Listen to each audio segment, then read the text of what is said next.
Welcome to the Tech Ranch, where we explore the world of living with technology. Get ready to take a deep dive into the latest gadgets, apps, and innovations with your hosts, the Guru of Geek, Marlo Anderson, and his trusty co-host, Steve Bakken. Join us on this exciting journey, and don't forget to visit thetechranch.com for even more exclusive content.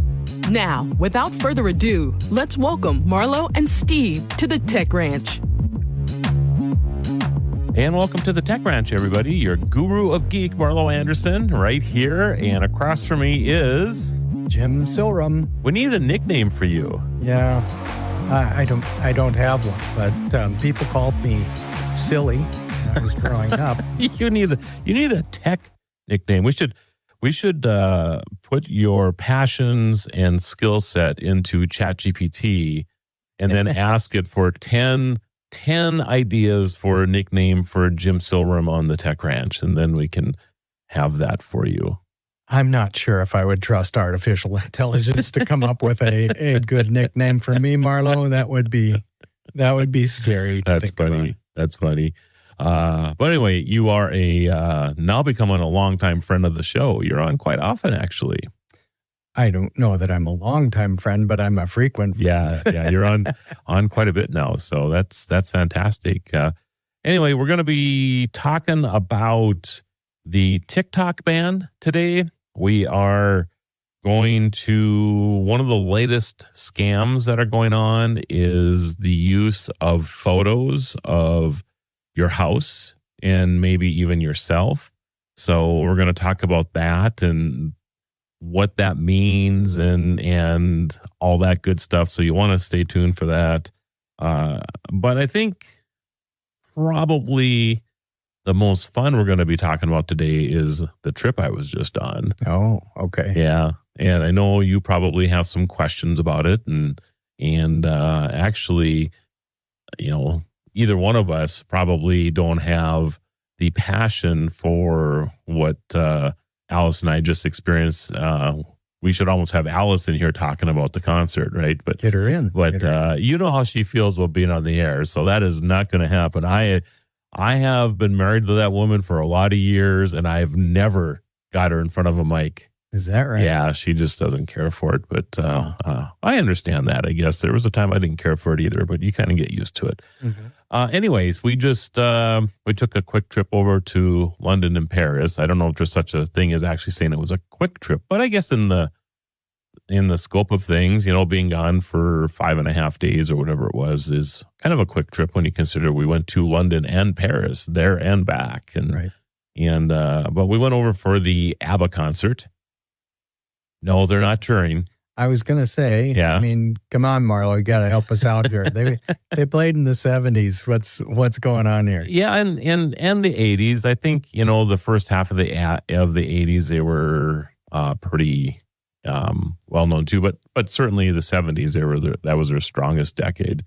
They have and of course they've still remained relatively prominent since their recording and touring days, and with plays and movies like Mamma Mia and those type of things. So they've been pretty relevant, and they have a huge following. Even today, they have a huge following.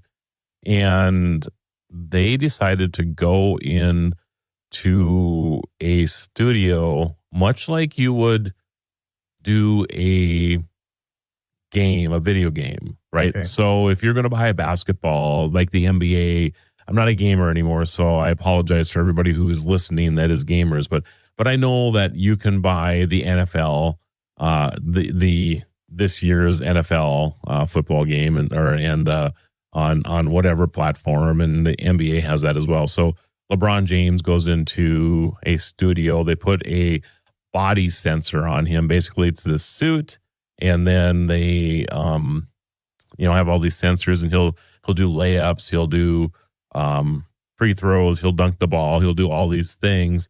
And then when you play the game, it's basically LeBron James moves and shots and all this stuff.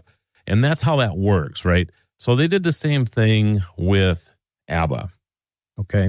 And they had all these suits on or whatever, and they recorded 20 songs this way. And so you have them doing their singing together, playing the piano. The one member plays guitar, and all of this stuff. You have all that stuff going on, and then they basically made holograms of them. So it's a holographic concert. It's the four of them. And what did my wife just tell you a little bit ago about the concert? She said it was fabulous. She said she can't wait to go again, and the next time she's going to go 2 nights. What I was really trying to zero in on, though, was that did she say anything about how realistic it felt? Or oh yeah, she said it seemed like they were the band members from the 70s and 80s were right there up on the stage, and you could reach out and touch them, but you'd never know they were holographic images. So it was, it had the holographic images of ABBA in their 30s or early 40s. I don't know what time frame they are in their lives, but, and then of course it had this very large band that was live that accompanied them. In fact, background singers that are backup singers and the whole bit. And I think that added to that element of it feeling live because they were there too. But the thing I've been to other holographic concerts, and I don't mean to take up this whole segment, Jim, but I'm laying the foundation, and then we'll have a discussion about it, right? Mm-hmm. I've been to other holographic concerts. Whitney Houston is one that comes to mind for me. And every time she sang a song, after it was done, she would whirl off into a bunch of pixels, or she would, float in the air and do all these other things. And just when you're starting to get into the fact that maybe this is a real concert, they take that away from you, because all of a sudden you realize, oh, this isn't real at all, right? They did not do that with this concert. The four members of ABBA would actually have conversations with the audience. They would tell their stories about how this song was written or whatever it was. And in fact, the beginning, They started it off with The Visitors, which was the name of an album back in like 80 or 81, and they had a song off of it. It wasn't the most popular song of theirs, but it's called ABBA Voyage. So when you go to it, then you understand, this is why they start with this song. And after that was over, Bjorn walks forward and he goes, "To be or not to be? That is no longer the question. This is really me." He's up there, "This is really me. It's just like I'm in a time machine in Doctor Who, and they whisk me back, and here I am performing again 40 years later." He said, he was talking about the last time they performed in London was in 1979, and here it is, 2024, and here we are again. It was really a way to set the stage for that. This really was them. It just wasn't their bodies of today. It was what they were, what they were 40 years ago. And that's what really, really made it unique. So tell me, Marlo, do you have to be alive to be able to have a holographic image made of you, or?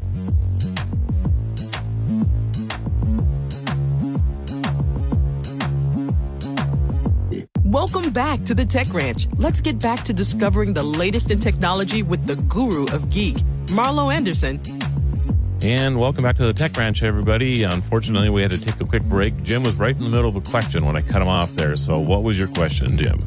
Well, Marlo, my question was, you said that the band members of ABBA in their present form were recorded for this this holographic image.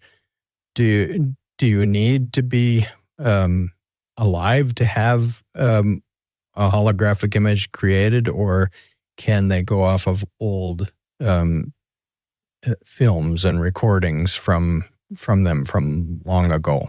Yeah, so they can do that, and Whitney was a good example of that. They're able to do those type of things. I think it feels more real if you can actually have, at least with the technology of today, if you can put these bodysuits on and perform. I think it does two things. It probably significantly speeds up the process of creating a concert, as opposed to creating 3D images from something that's totally flat. That is a significant challenge. And then secondly, just because, these are your moves and this is how you're going to dance around the floor and these type of things. Again, it just makes that process a lot better and just feels more realistic because you can tell stories and you can do these things, right? Okay. So that's why I don't know if that's the only reason it felt that way, but there are concerts right now that will be planned for Michael Jackson. So there's that. I think did I see that Rolling Stones, I think, are making one now too. So the difference between like a Michael Jackson and Rolling Stones will be like the difference between ABBA and Whitney Houston again. I think it's just going to feel better because, 3 of the 4 members are still around. Elvis is another one that I know is in the process of being made. And these have been in the process of being made for a couple years. So that goes to tell you how much extra work goes into creating these, whereas they just record the living artist in real time with these bodysuits on. So, yeah. So during those moments of the performance where the band members talk to the audience, was it with their current voices, or did that somehow revert back to what their voices were like when they were performing? Yeah, that's a good question too. And I think it's with their current voices. Okay. And I know at the end, when it was all done, they all came out as they look now. Okay. So you got this like, 40-year time machine scenario that just went on, that they just finished their encore song and then they come walking out and they thank everybody for attending. Okay. And that was also a holographic image that way too. So, I think everything was done in their current voices. They're still pretty strong vocally. They just are in their 70s, and just don't probably bop around the stage like they used to or whatever, but they were still pretty fluid. I mean, I thought it was, thought it was very realistic. So much so that by the end of the concert, everybody was standing asking for an encore. And I'm like thinking to myself, you all know that this isn't real, right? But the fact that they actually had one ready to go, I thought was pretty clever. Well, that is thinking ahead. Yeah, for sure. Kind of the concert experience, right? Yeah.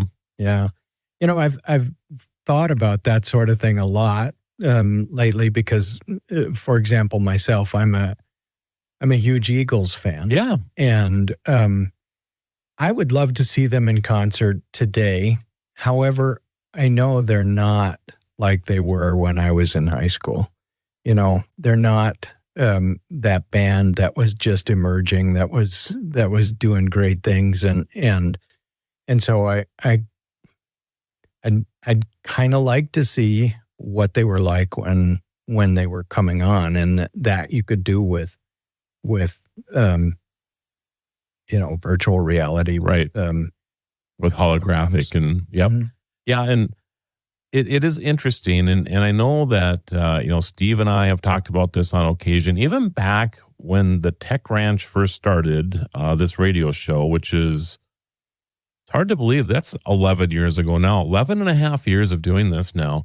And, we started as a paltry 1 hour a week show that I was so nervous I could barely sit in front of a microphone to what it is now, where people can't get me to shut up, of course. But it's the one thing that we used to talk about early on is would you pay more, the same, or less for a holographic experience, because it's not real, but at the same time, the ability, like you said, I would go to that concert too, by the way, Jim. I'd love to see the Eagles in their heyday. I mean, I was a huge fan of Hotel California and that the long run and all of that. I mean, it was fantastic.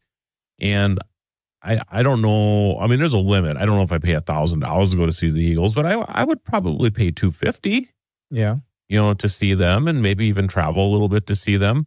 If I happen to be in Vegas and they were touring there, I would go. I would certainly go to them. Yeah, sure. Yeah.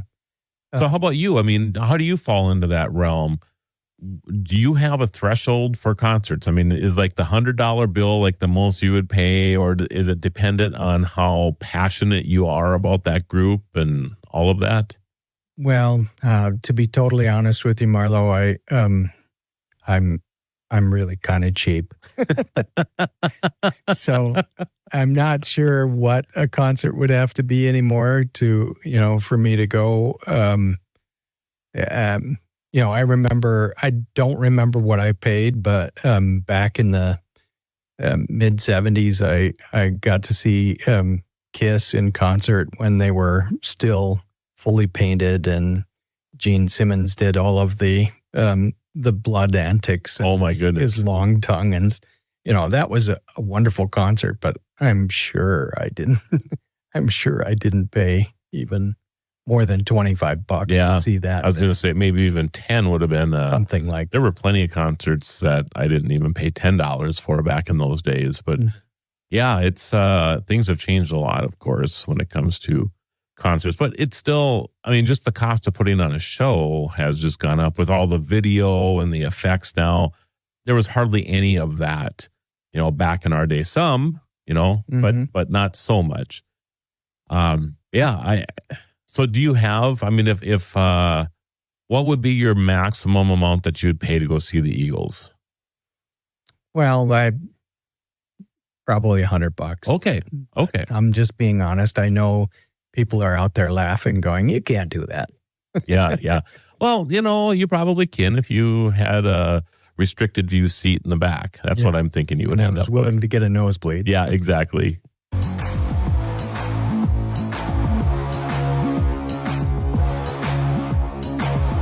And we're back. Don't miss a minute of the Tech Ranch as we explore the cutting edge of tech with Marlo and Steve. For more exclusive content, visit thetechranch.com. And welcome back, everybody, to the Tech Ranch. Jim Silverum across from you today. We were just talking about the holographic concert. I don't know what you want to call it, coming at us here. And, I was just at the ABBA concert in London. It was amazing, by the way. The best concert I've ever been to, by the way, Jim. No kidding. And no kidding. It wasn't real. Well, I mean, the main characters weren't real, but I mean, the band and all that stuff was real, of course. But I have to think about that too. I mean, the band has to practice like crazy, right? Because they have to be right in sync with what's going on with a non-live recorded scenario. Mm-hmm. So that to me is interesting. I know that in the early days of movies, this was a big thing because remember, or maybe not, I guess you don't remember. I don't either.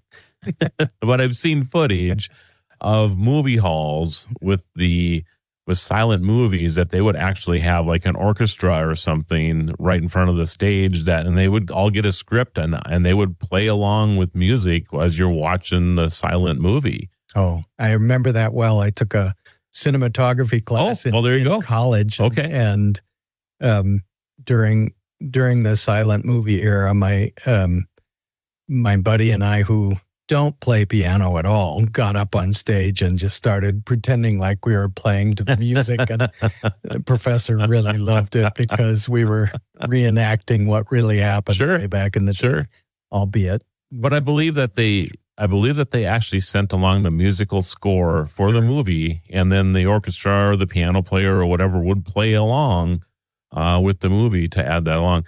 And that's kind of what this is, again, basically, on a much broader level. Scale. Yeah, but that really is what it is. So it was really interesting. So any other questions about the holographic concerts that you can think of or anything else about it? Well, tell me about, did it look like they were standing on the stage, or did they, was there an air gap in any way between their feet and the floor? That sort of, were you able to see it clear enough to tell that? Oh yeah, we had very, very good seats, and part of the imagery was the stage. Okay. So you could tell occasionally that the stage, maybe changed a little bit, or the lighting on the stage changed, but the stage went all the way across. Right. I know not everybody's looking at what I'm doing right now because you can't see because it's radio, but I'm motioning that goes all the way across the area. And then they had a stage that moved up and down with the band. So sometimes the band would be a little lower. Sometimes they'd be elevated on that side. But the lighting was so good, or the effect was so good. There was one song in particular where the 4 members of ABBA took turns singing. And there would be one singing, and the spotlight would be on that one person, right? Mm-hmm. And they were all wearing very, very glittery shirts like ABBA would wear, right? And the 3 would be back off, but you could see the shimmer of the shirts and them standing back there. And then as they approached their mics, the spotlight would come on them, and they would, if one of them came up, and then they'd sing a duet, and then the 4 would come up and they'd sing a quartet, and then they go back. And you could always see that the other 3 or 2 or whatever were in the background, even though the light wasn't on them, but they were getting that refraction coming off of the other person or whatever. I was watching that, and I'm like, you got to be kidding me. Usually they would just disappear, but not in this instance. It was startling. Yeah. Yeah. And the stage, they had the full length of the stage, and they'd be moving back and forth like they normally do. Bjorn was spinning his piano up there. I mean, you couldn't tell that they were not on a stage. Really? Yeah, it was very impressive. Yeah. So, and I took a lot of time watching that because I was very curious about that myself. Sure. So what you're saying is the holographic image included the stage as all of it. Yes. Not just their bodies on the stage of the Performing Arts Center. Yep. It was a totally immersive experience. And then they also had like the big monitors off to the side. Mm-hmm. So that, if, like you would at a big concert, right? And of course, whoever's singing or whatever, they'd be blown up in there. And then occasionally the whole place came alive because the whole inside of the arena that they're performing, the walls are all monitors. I mean, it's just one big monitor that wraps around. And there was a song, Does Your Mama Know? So one of the gentleman in the group is the lead singer on that song, and he's up there singing, and all of a sudden all 4 of them go large, and they're everywhere, and they're like and you're like, what in the world? And you're just looking around, and they're just doing their thing and swatting each other. Does your mama know? And it was just and at the very end, does your mama know? And just bang, just like this, they're just regular life-size images in front of you again, and you're like, what just happened? It was astounding. It really was. So yeah, it was hard not to get immersed in it because it was an immersive thing. Mm-hmm. And they talk about, it's not like the Sphere. I was in the Sphere a few weeks ago too in Las Vegas, and they have, I forget what it was, 654,000 speakers in this place each, and they have this spatial directional sound that they use in there. And I think they use some of that in this too, but it was totally immersive and a lot of fun. Yeah. Okay. Yeah. That's fascinating to think about. I really like to see that once just to enjoy the technology. And when you talk about it, you remember back in the day when musicals were the big thing. Oh, absolutely. And they would have to choreograph all of the dance moves so that they were perfect. The actors were perfect. Right.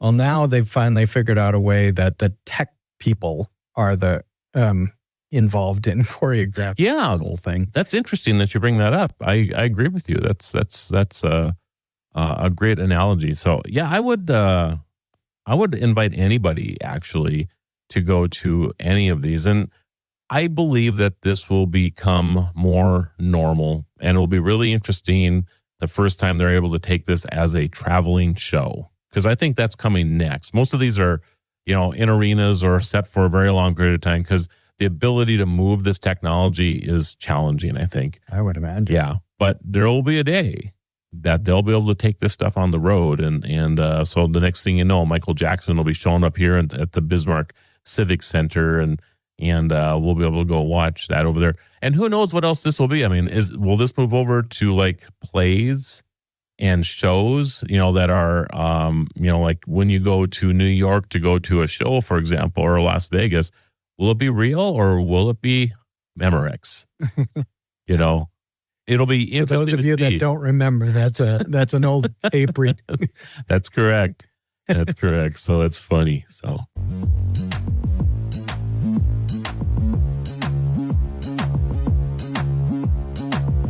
Thanks for staying with us on the Tech Ranch. Let's rejoin Marlo and Steve as they guide us through the fascinating world of technology. Hey, welcome back, everybody, to the Tech Ranch. We are talking about holographic concerts. Jim Silrim, I don't know. I think you get more airtime than I do now, so I can't even call you really a friend of the show. You might even have that co-host behind you pretty soon here. I doubt that. I doubt that big time. Well, appreciate you being on the show with me today. This has been fun so far. We're talking about the ABBA concert that Alice and I went to in London. And here comes Alice right now. Are we going to get you on the mic to talk about ABBA? Oh, she's shaking her head. Alice, No. That would be so much fun to hear you have to say about what you have to say about ABBA. That would be awesome. Yeah. You can talk for a second if you want. We just want to hear your take on this. What was your take on the show? It is the best show ever, anywhere. So what was your take on the, see, Jim, this is what it takes, by the way. She has never been, I've never got her on the show ever in 11 years, right? But it's the power of ABBA. That's what this is about more than anything else. So really, tell us what your take was. I mean, first of all, did it feel real to you? It felt so real. It's hard to believe that they're not their bodies from the 70s when you watch this show, because there's just nothing about it that isn't real and exciting and perfect. Was there something in particular that when you were watching it, I think you watch it probably more from the group and the musical aspect. Of course, I'm sitting next to you and I'm looking at all the technological stuff that's going on around it. Not that I don't like the music, I like ABBA too. Just not as much as I do. But what was there a moment early on that you're like, oh my goodness, this is like really being at an ABBA concert? I would say it happened from the very first song. Okay. And, later when one or another of them would walk out on stage and talk, it was like they were there. So was that really what cemented it for you? Like, this is a real concert? It was the fact that they were actually having conversations with us as opposed to just performing? Well, that helped. That helped, definitely. And at the end of the show, when the four of them walk out in their 70s, and I don't mean 1970s, I mean right, 70-year-old bodies. Right. There too, it was hard to believe it wasn't really them. Yeah. It was so real that I could have been convinced that was them doing it that night. So are there other concerts? Jim had brought up that he go see the Eagles. Are there other bands that maybe? I might do the Eagles too. There are probably a lot of them that I would go see that aren't around anymore. The Beach Boys would be great. Oh, that would be fun. Sure. Because again, they're an iconic group. And it would be fun to go see the Beach Boys that way too, if it could be done as well as ABBA was done. Right. I have heard not all of those are as good as they could be. Some of them are not very realistic. Right. ABBA is totally realistic. So worth the trip to fly to London to see it? Well, yeah, we're going to do it again. The only thing we're going to do different next time is we're going to book the ABBA concert the first night we're there and the last night we're there. So we get to do it twice. You do realize how difficult it was to get these first tickets, right? No, but we'll just plan a little further out. And, with that trip, we'll also plan a quick trip up to Sweden so we can go see the ABBA stuff. Oh, I see. Another ABBA experience that will be going on. There's a whole nother ABBA experience in Sweden, I hear.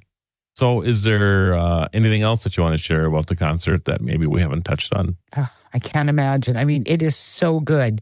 And the fact that they have a live band is really cool too. They've got that live band there to back them up. That was really awesome. And the band is off to the side and down below the stage.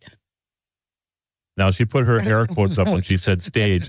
Talk about the stage. Jim just asked about that. That stage was very cool because it was off to the side and down below until they raised it up and had 3 of the girls come away from the band and sing. They're backup and singers. Dance. Yes. And sing and dance. And it was amazing. Because they did such an awesome job. The band is phenomenal. I'm sure they worked a long time to find that good a band. I can't imagine that was easy to find. Yep. So incredible. Everything about that concert is incredible. Everybody should go do it. Tickets to London don't cost that much. It's worth every penny you'll spend. Absolutely. And the food is good too while you're there. That's right. You get some bangers and mash and fish and chips. That's right. And then go have the French hot chocolate. Oh yeah. And the chicken Big Mac. I highly recommend that. I cannot recommend that.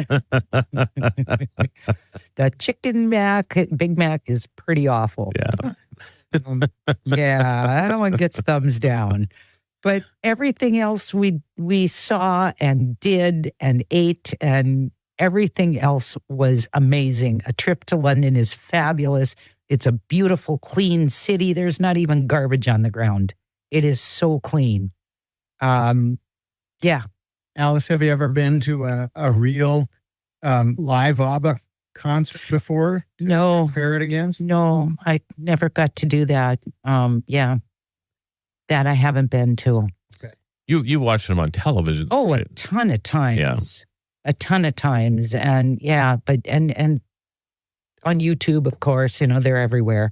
And that's all great, but it's nothing compared to this. This show in London this is it. It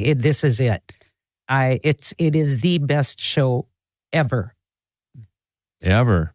And we've been to some other really great shows. Absolutely. We've been to some very great shows, but this one far outdoes it. I would imagine that being an ABBA fan though helps a little bit. Probably just a smidge. Yeah. You don't want to go to this probably if you're not an ABBA fan, but if you like their music even a little bit, you will thoroughly enjoy it. That's for sure. Absolutely. Well, if you're That's exactly right. Yeah. Exactly right. If you're a techie, it's good to go to too. All right. Yeah. Thanks, Alice. Thanks for weighing in. Thanks for taking 11 years to be on the show. That's not true. Just give me a good reason to be. Oh, there we go. Yeah. Another ABBA experience. So, all right. Well, we're close to running out of time in this segment here, but any last words before we move on to other stuff, Jim? Well, I'm privileged that Alice got to be on the show when I got to be on the show. Yeah, look at that. Fantastic. It has happened. She's not a fictional character like everybody else thinks. She may be in Wonderland. Yeah. But she's right here. That's right. She is. If you have any questions or want to suggest topics for future shows, visit thetechranch.com and send us your thoughts. You can also listen to past episodes and watch exclusive interviews not featured on the radio show. Be sure to follow Marlo and Steve on social media by clicking the links at thetechranch.com. Until next time, keep exploring the world of living with technology. The Tech Ranch. Now, Jim, I never had a BlackBerry. Oh, you're missing out. I wish they still had them. So for the listening audience that has no idea what I'm even talking about, why don't you explain to everybody what a BlackBerry was? Oh, it's a fruit that I dearly love, but they're very expensive. No, it's the precursor to the modern day cell phones. The screen on it was relatively small. It was like a PDA, right? Isn't that what, like a personal something? Yeah, I forget what PDA was, but go ahead. But it was between PDA and what cell phones are now. Okay. Because it had a full QWERTY keyboard on it, and what I missed the most is that the keys were raised, so they were tactile. You pushed them. You push on your phone, but they actually had a feel to them. And what I didn't like was how small the screen was, because it was almost the size of the screen of a flip phone. But even though a BlackBerry was, it didn't fold or anything like that. But it was good for emailing, good for texting, good for phone calls. All the things that you are many of the things that you can use your cell phone for today. But I wasn't aware you could make phone calls on the BlackBerry. Oh yeah. So it was an actual cell phone. Yeah.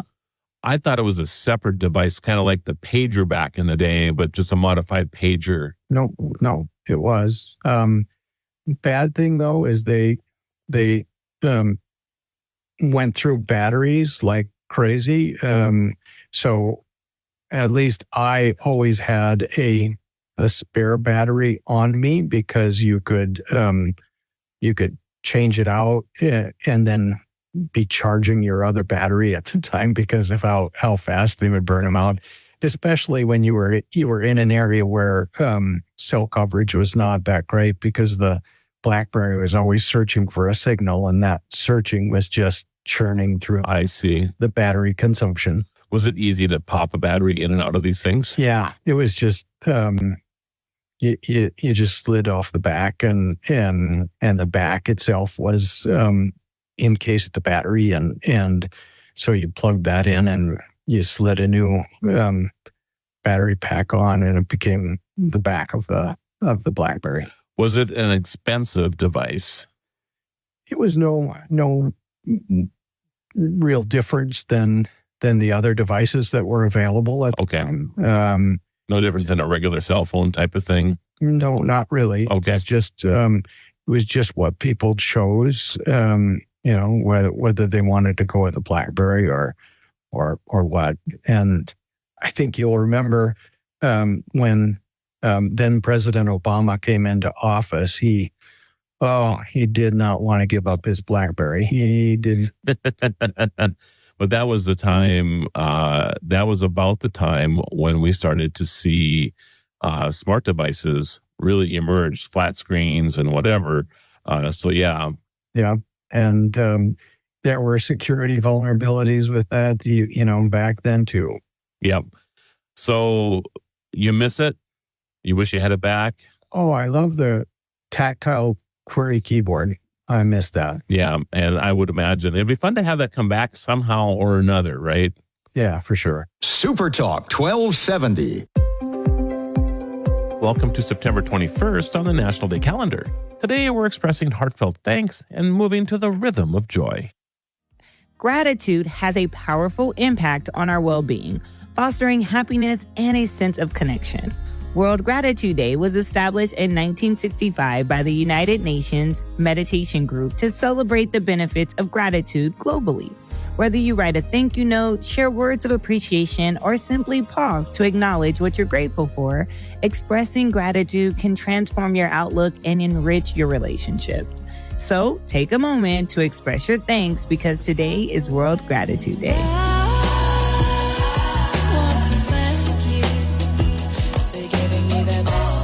I have been busy writing thank yous. That is awesome. I spent my morning sending thank you and gratitude texts. Oh, yeah. It's a great way to do it too. Old school versus new school here, right? And I'm grateful for you because I totally forgot to send yours. So thank you, Marlo. Way to use our show. But I appreciate that, LaToya. Dancing is a universal language that transcends borders and brings people together. Whether it's a traditional folk dance, a ballet performance, or just grooving to your favorite song in your living room, dancing is a joyful expression of life. National Dance Day was created in 2010 by Nigel Lithgow, co-creator of So You Think You Can Dance, to encourage Americans to embrace dance as a fun and positive way to maintain good health and well-being. So put on your dancing shoes and join in the fun, because today is National Dance Day.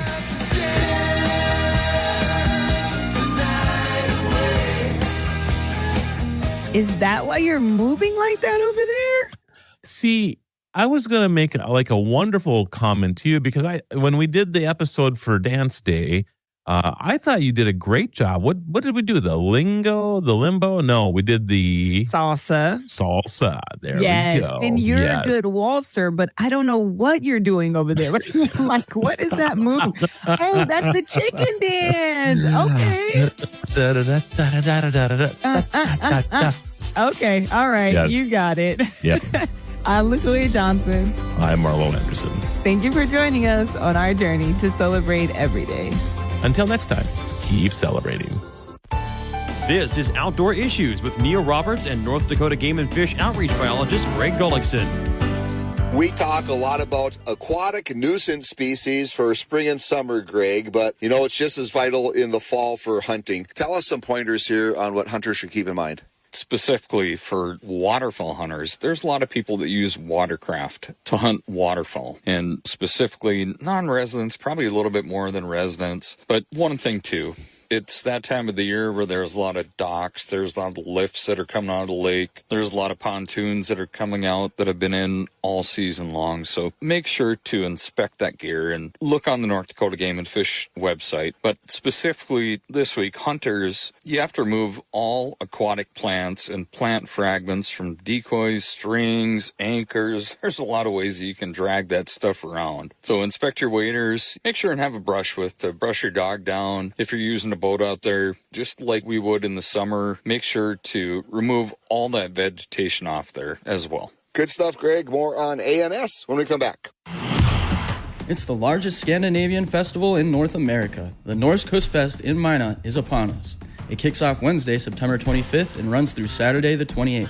Top acts include the Gaelic Storm and the Texas Tenors Wednesday afternoon and the Church of Cash Wednesday night. Fab Four Tribute Band Thursday afternoon and Trace Atkins Thursday night. Jay Leno Friday afternoon, followed by Ryan Bingham Friday night and Garrison Keeler on Saturday. That's the Norse Kustfest in Minot.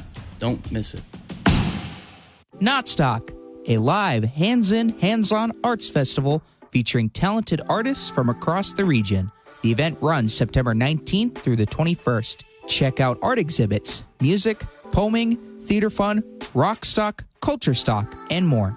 DIY screen printing t-shirts, posters, and ceramics. Located inside and outside of Hartnett Hall, also at the Northwest Art Center and the parking lot north of the Dome.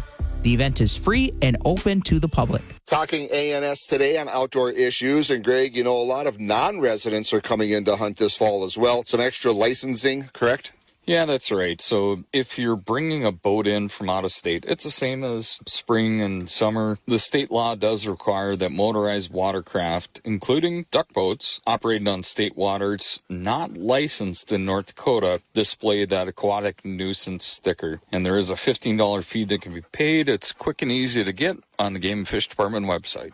Good stuff, Greg. Hey, that'll bring this report to a close. If you missed one, check us on the website, outdoorissues.com. Until next time, I'm Neil Roberts. You've been listening to Outdoor Issues, brought to you in part by the Husfest by Not Stock at Minot State University, and enjoy a home-cooked meal at Homesteaders in Minot. Supertalk 1270. KLXX AM, Mandan, Bismarck. A Town Square media station, broadcasting from the View Community Credit Union Studio. ABC News, I'm Michelle Franzen. With just 45 days before Election Day, Vice President Kamala Harris today accepting an offer for a second debate against former President Donald Trump. ABC's Jay O'Brien has details. Harris has agreed to this debate. It would be hosted by CNN, but former President Trump has yet to agree to this, and he's already said in his view, quote, there will be no third debate. He posted that on his social media platform. The former president holding a rally this afternoon in Wilmington, North Carolina. Polls showing the race closing and getting tighter, and in some cases, Harris picking up momentum in key swing states. Israelis are demonstrating in Tel Aviv, continuing demands for Benjamin Netanyahu's government to seal the deal on a Gaza ceasefire and hostage release agreement. Voting has ended in Sri Lanka's presidential election. Results expected Sunday. The country is working to emerge from the worst economic crisis in history. And in Germany, crowds turning out for the first day of Oktoberfest in Munich. This is ABC. In Maryland, federal agents boarded a commercial ship today in Baltimore. It's owned by the same company of that troubled ship that destroyed the Francis Key Bridge in March. Federal agents boarded the Maersk Saltoro in the port of Baltimore, a ship operated by the same company as the Dolly, the ship that crashed into and destroyed the Key Bridge in March. The FBI and U.S. Attorney's Office say the agents from the FBI, Coast Guard, and the Criminal Investigation Division of the EPA were conducting court-authorized law enforcement activity. Earlier this week, the Justice Department sued the Dolly's owner and manager, alleging they cut corners and ignored electrical problems. Brian Clark, ABC News. In Michigan, the family of a toddler who wandered off last week and got lost in a corn maze is crediting a canine for a dramatic rescue. Once Bain got the scent of the boy's shirt, he darted off the corn stalks. Here's Erie Township Deputy Jack Hall. It was amazing. He was in about 10 rows or 10 stalk rows in. Michelle Franz and ABC News. Do you hear that? Asthma triggers are everywhere, from dust mites, pet dander, and pollen, to smog and smoke. An asthma attack can strike anywhere, anytime. Be prepared with quick-acting Primatene Mist. Clinically proven to open airways quickly. It's the #1 FDA-approved asthma inhaler available over the counter. Primatene Mist. Breathe easy again. Use as directed. My doctor told me my blood pressure is borderline. I figured I could worry about it or do something about it. So I took control with Garlic Healthy Blood Pressure Formula. It works safely and naturally to help maintain healthy blood pressure with a custom blend of garlic, vitamins, and minerals. And it's odor-free. I'm taking charge with Garlic Healthy Blood Pressure Formula. These statements have not been evaluated by the FDA. This product is not intended to diagnose, treat, cure, or prevent any disease. The term natural references only the garlic in the product. Use as Supertalk 1270, Bismarck area weather. With your forecast, I'm Corey Hartman. For today, slight chance of a shower or thunderstorm. Highs near 70. It'll be breezy out of the northwest. For tonight, clear and breezy, a low of 41, 65, and sunshine on Sunday. For Monday, sunny 68, sunny 69 for Tuesday. Grandpa's barbecue sauce is made from a secret family recipe, but you can get a bottle at grandpa'sbbqshop.com. It's 64 at our studios. From ABC Sports, I'm Joey Waller. Right now, college football third quarter scores. Ohio State 28, Marshall 14. Clemson over NC State 45-7. Cade Klubnik 2 touchdown passes and a TD run. Florida 28-14 advantage at Mississippi State. How about James Madison rolling at North Carolina 53-21. Alonzo Barnett III, 3 touchdown tosses and 2 TDs on the ground. Cincinnati with a 31-0 bulge on Houston, and West Virginia and Kansas tied at 14. Colton Cowser's Orioles built 4 homers during last night's win over the Tigers. This ball hit well, way back in right field, and this ball is gone. A solo shot. Cowser and James McMahon each homer twice. O's radio during their 7-1 win. That's James McCann ending Detroit's 4-game win streak. Meanwhile, Astros outscore the Angels, but Houston starter Justin Verlander continues his struggles, allows 6 runs over 4+, and the 3-time Cy Young winner says he returned too soon from a neck injury. There's only one way to be successful in this game, and as a pitcher, and that's to pitch against the best talent in the world. Sitting there trying to give myself time wasn't possible. Meanwhile, WNBA playoffs open tomorrow with Caitlin Clark and the Fever visiting Connecticut. ESPN's Ryan Rucco previews it. And it's hard to not see some of those tight moments and think about the way Indiana snipes at the refs, looks a little flustered, can look a little inexperienced, and not think that in tight games that could be an area that Connecticut could take advantage of. They play every team tough in the playoffs. And with NBA season fast approaching, ESPN says Joel Embiid has a Sixers extension worth just under $193 million, guaranteeing him more than $299 million through 2029.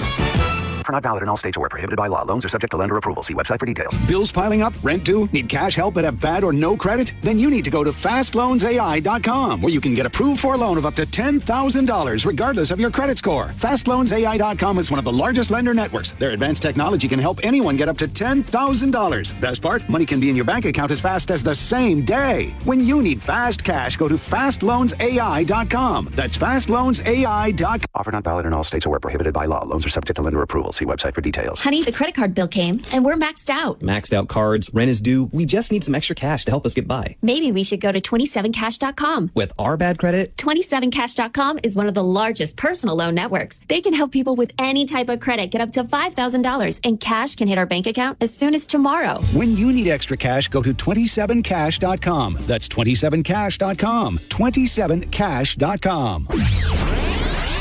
News, talk, and sports for Bismarck, Mandan. Super Talk 1270. Portions of the following program are pre-recorded.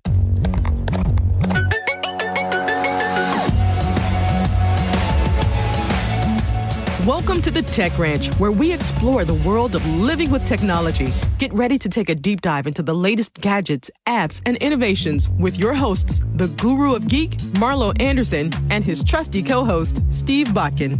Join us on this exciting journey, and don't forget to visit thetechranch.com for even more exclusive content. Now, without further ado, let's welcome Marlo and Steve to the Tech Ranch. Welcome back, everybody. Waiting for Jim to actually break out into ABBA now. What's your favorite ABBA song? Oh my goodness, I'm not. I can't even think of one because I like ABBA. Don't get me wrong. I'm just an avid fan. Like Alice. Well, good enough. All right, I think 4 segments on ABBA is long enough. You think so? Yeah, probably not. Probably not for Alice. Yeah. She wants to listen to the show over and over again so she can relive her experience. I love that. It was interesting. I know there's a lot of people that travel abroad, way more than I do. I mean, I don't really know of many that travel more than I do in the United States. I mean, I travel a lot here in the country, but I haven't really traveled too much out of the country. And I was really amazed at a couple things. First of all, I would just assume that the United States of America, the global power that we are, would have their act together when it comes to customs. Stunned, Jim. Okay. Stunned. Yeah. By the revelation of this, right? When we get to London, you show your passports. They have these gizmos, for lack of a better way to describe it. It's basically a monitor with a camera built into it. It's like this 6-inch monitor with a camera that's on a pole that slides up and down. It's like I'm describing something else now all of a sudden. But get my mind out of that. But it moves up and down. It's motorized, right, to your height. It sees that you're 6'3" or 4'8" or whatever it is, scans you, and then and you're holding your passport down at the same time across the screen, and it verifies that way. And then you're done. You just walk through. Mm-hmm. I'm like, this is incredible. Didn't talk to anybody, didn't do anything like that. When we left, and it was that way both in France and in England. Then we're coming back. Alice is determined to bring these bananas back that we brought over from the United States. Bananas. Okay. She's like, we can't, because there's signs up everywhere that you can't transport fruit back, right? And she's like, well, they're from the United States, so they'll be fine. I'm like, how do they know they're from the United States? Just because you carried them over doesn't mean that they know this and that you're bringing them back. Well, as we're coming back and we're going through one of their checkpoints, one of the things that I didn't care for, I guess, is in the London airport. I think they must have scanned our passport 5 or 6 different times at these different checkpoints and things like that. Not that it didn't go quick. It just seemed to be really redundant to me. So you get to the airport, you scan it, you check in at the, we're flying Delta. You had to, they scanned it there.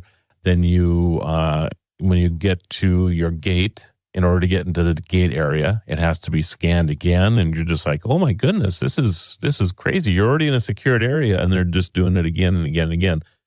And then this dog walks by with a security guard, and as a little chihuahua or whatever, little little whatever. And Alice was like, "Oh, we know what you're doing with that dog, but it's such a cute little dog." And the dog comes right up to our suitcase and oh, isn't that cute? And the security guard, "Yeah, but we need to check your suitcase now." Because the dog smelled those damn bananas. It knew that we were carrying fruit, so we had to take the fruit out of there. That was actually stunning of that revelation, and then we get to then we fly across the country, or across the pond, I should say, across the Atlantic Ocean, and we get to New York, to JFK, and we come through the international side, and we come down this kind of ramp area, and there's just this long, narrow hallway. There's nothing. There's not even bathrooms that you can sneak into or whatever. And so you get down there and you're waiting, and then they release you, and then you're like, "What is this?" And there's like thousands of people in line, and they sneak through there in the cattle ramp thing like crazy. And I'm like, "You have got to be kidding me." And it took well over an hour for us to get through that, right? As I'm watching, the people that have global passport just walk up to these cameras and walk right through. And I'm like, so that's the first thing I wanted to bring up. If you're traveling abroad, they do have this thing called global passport now. You put it on your phone. I think it's some type of app. And then as you get to these passport customs areas type of things, you just look in this camera again and you put your passport down on there and you walk right through. There was not a line. There was like 8 of these stations, and people just walked up. It was like a self-serve space. And then if you got the okay, the gate opened and you walk through. Okay. Amazing. Yeah. So before I travel abroad next time, I am doing that. I use Clear as well. Are you familiar with Clear? I'm not. So Clear, when I travel in the country, I'm not sure if they're abroad yet, but in the country, many airports have Clear now, and they just scan your eyes or your fingers, and then and you put your passport down on the scanner, and once that's approved, they walk you to the front of the line, and it doesn't matter if there's 8,000 people behind you. You are now at the front of the line, and you're next to have your stuff scanned. Okay. So if you have TSA or pre-check, I should say, and Clear, oh my goodness. I mean, I go to airports, 40 minutes in front of my flight because I'm through security in 2 or 3 minutes. Okay. It's very, very easy.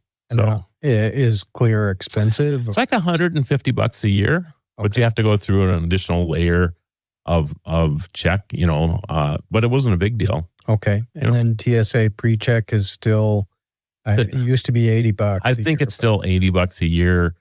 No, it's not $80 a year. It's $80 for the duration of the clearance, which I think is like 3 or 4 years, isn't it?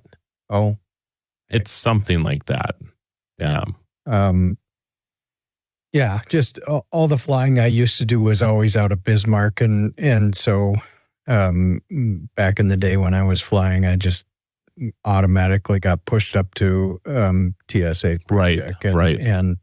But I know that's not the case anymore. Now I work for this guy named Marlo Anderson, and I stay right here in Bismarck, Mandan area. Well, that may change in the future, but for now, we're just having a good time around here. Yes, but I think like if depending on your credit card and the usage of your card, one of the perks on a lot of cards nowadays is TSA pre-check. They'll actually reimburse you for that. So I'd certainly look into that. I don't think it's a highly advertised thing, but many credit cards do reimburse you for that. So I would highly recommend that to everybody. Okay.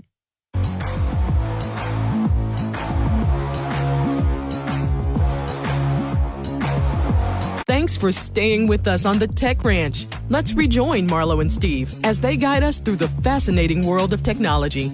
Thanks for joining us again on the Tech Ranch, everybody. Jim Stillroom across from myself. I think they probably introduced me in the beginning of the show, but I'm Doofus McGinney. And for those of you who don't know, look what I can do.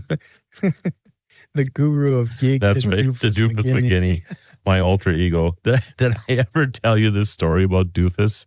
No. Oh my goodness, so much fun. So back in the early 90s, I knew that email, this was before it was termed spam, but I knew that email would be used for marketing purposes, right? So when I would sign up for things, if I was serious about something, I would use my own name. If they're bugging me to sign up to be on their website, which was a big deal back then, you had to put your email address and stuff down before you could even access the website. Right. And so I would always, if I didn't want to really be contacted, I would put Doofus McGinney down. And it was so funny. So many stories. And we would start getting phone calls for Doofus McGinney. I remember, and this was when Nick and I were partners, and Nick Ressler and I. And Nick, of course, back in the day, I was on the Tech Ranch many, many times. And I'm going to have to talk him back into it, even though he's retired one of these days. That'd be fun.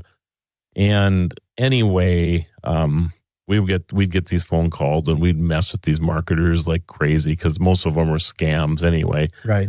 We went to the post office one day, and I'm standing there because back at that time we had a post office box, and then they would put a note inside the post office box if you had something bigger than they could put in there. Then you go to the window, and they had a note in there. So I went to the window, and one of the people that worked there, one of the mail clerks, was like, "Do you guys have a new employee over there?" I'm like, "No, I don't think so. We're getting a lot of mail for this Doofus McGinney." And I'm like, "Oh yeah, I forgot about him." So Doofus started getting all this mail. Doofus was getting, at that time there was these pre-approved credit cards.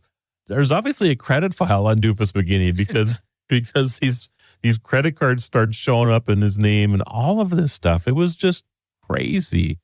Just crazy. So yeah, there's just all these great stories about Doofus McGinney. So I'm sharing this with you in case you have decided that maybe you don't want to put your name down.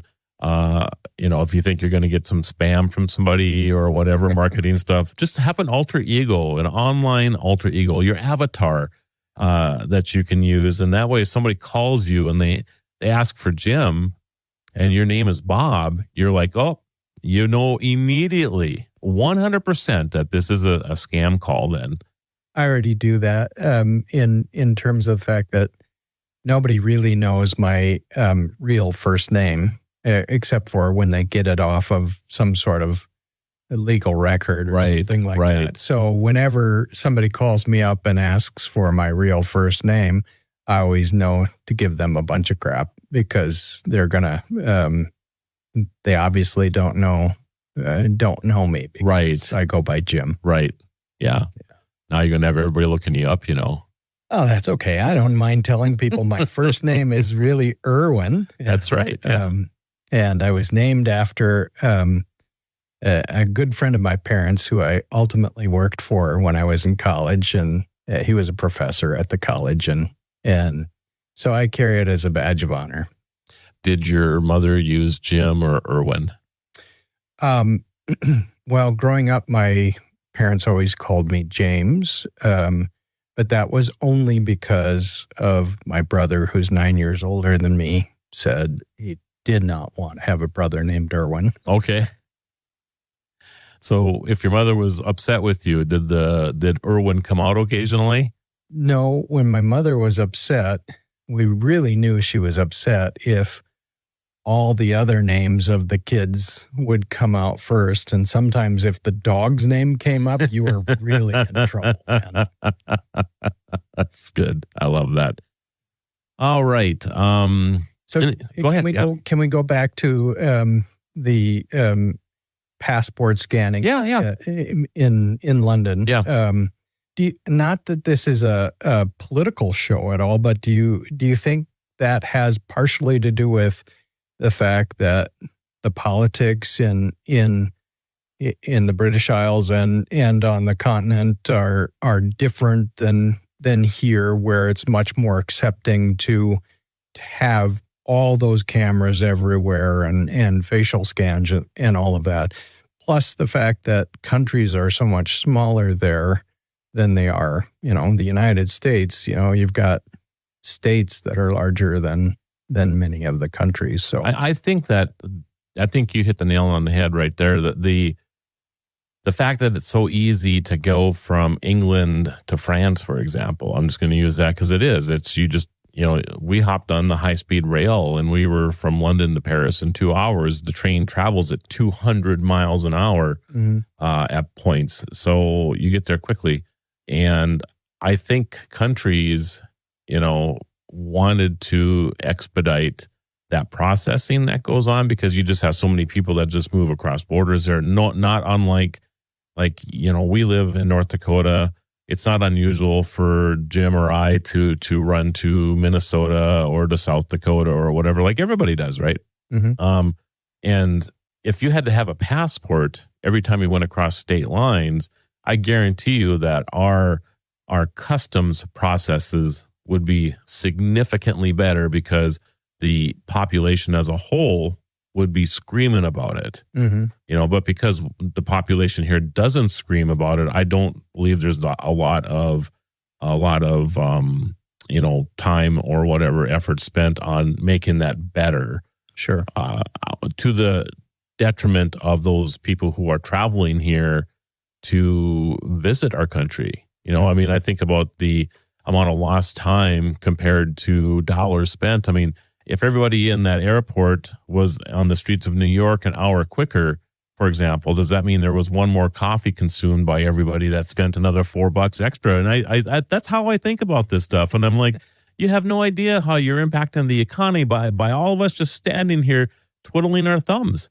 So that's kind of how I look at it. I guess. I do think the political reality is something though to be considered too, because in the U.S., we really we rebel against having our facial images stored and all of that. But not everybody does. But in the political realm, it certainly is a it's a thing. It's an interesting point that you bring up, and maybe we'll delve into this. We don't have enough time left in this segment now, Jim, to delve into it. So we'll delve into that facial recognition piece that's going on across the world in the next segment. And I think you'll be surprised actually at how often it is already being used in just our little bit of the world here. And we'll get into some of those scenarios next.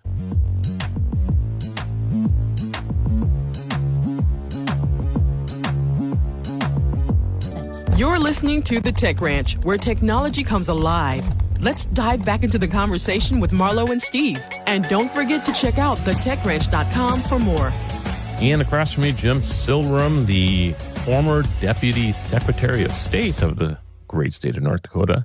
Indeed. You were there for what, 20 years? Just about. Wow. You must have seen some interesting things over those years. Oh, yeah. Let me be on your Absurdists podcast sometime because I can tell you some stories. That sounds like a date for the future. I look forward to that day, actually. So Jim's referring to, I have a new show called The Absurdists. One of these days, we're going to have to start approaching, well, we've had some requests from radio stations already to start putting the show up on radio stations. I'm not saying that we swear a lot, but we will have to make it more PG. Okay. Just so you know. What's a podcast? You can get away with that a little bit more. I think my co-host Mary over there, she doesn't drop the F-bomb a lot either, but she will occasionally, on the show. So we'll have to figure out a way to filter ourselves a little bit more. Well, what the heck? That's right. Exactly. Anyway, we were just talking about. By the way, Marlo, my mother used to reprimand me when I used that term as a kid. What the heck? Because it meant what the hell. Yes, so I got in trouble for using it. Well, I mean, I probably didn't get in trouble for it, but I was ashamed to use those words, any of those words. Yeah. I mean, even a song that would come along with the D word in it. I would not even say that word, or the H word or whatever, So, well, I'm really, really making my show G here now, aren't I? I forgot what we were talking about, actually. So, customs, political, where were we at? We were talking about the political environment. And how much facial recognition is already being used. So, Delta, for example, if you fly Delta, they pretty much, if you fly, so this facial recognition software is really being implemented now. So the card that, the driver's license, you go in and you get the real ID, right? Do you have your real ID? I do. Okay. And I think the deadline was extended again.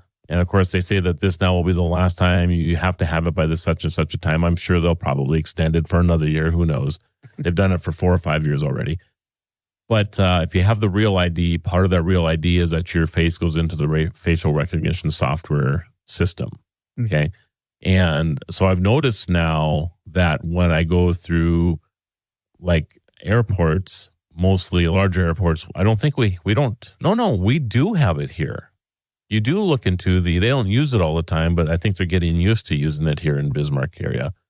But when you go to larger airports, a lot of times you don't even have to show your boarding pass anymore.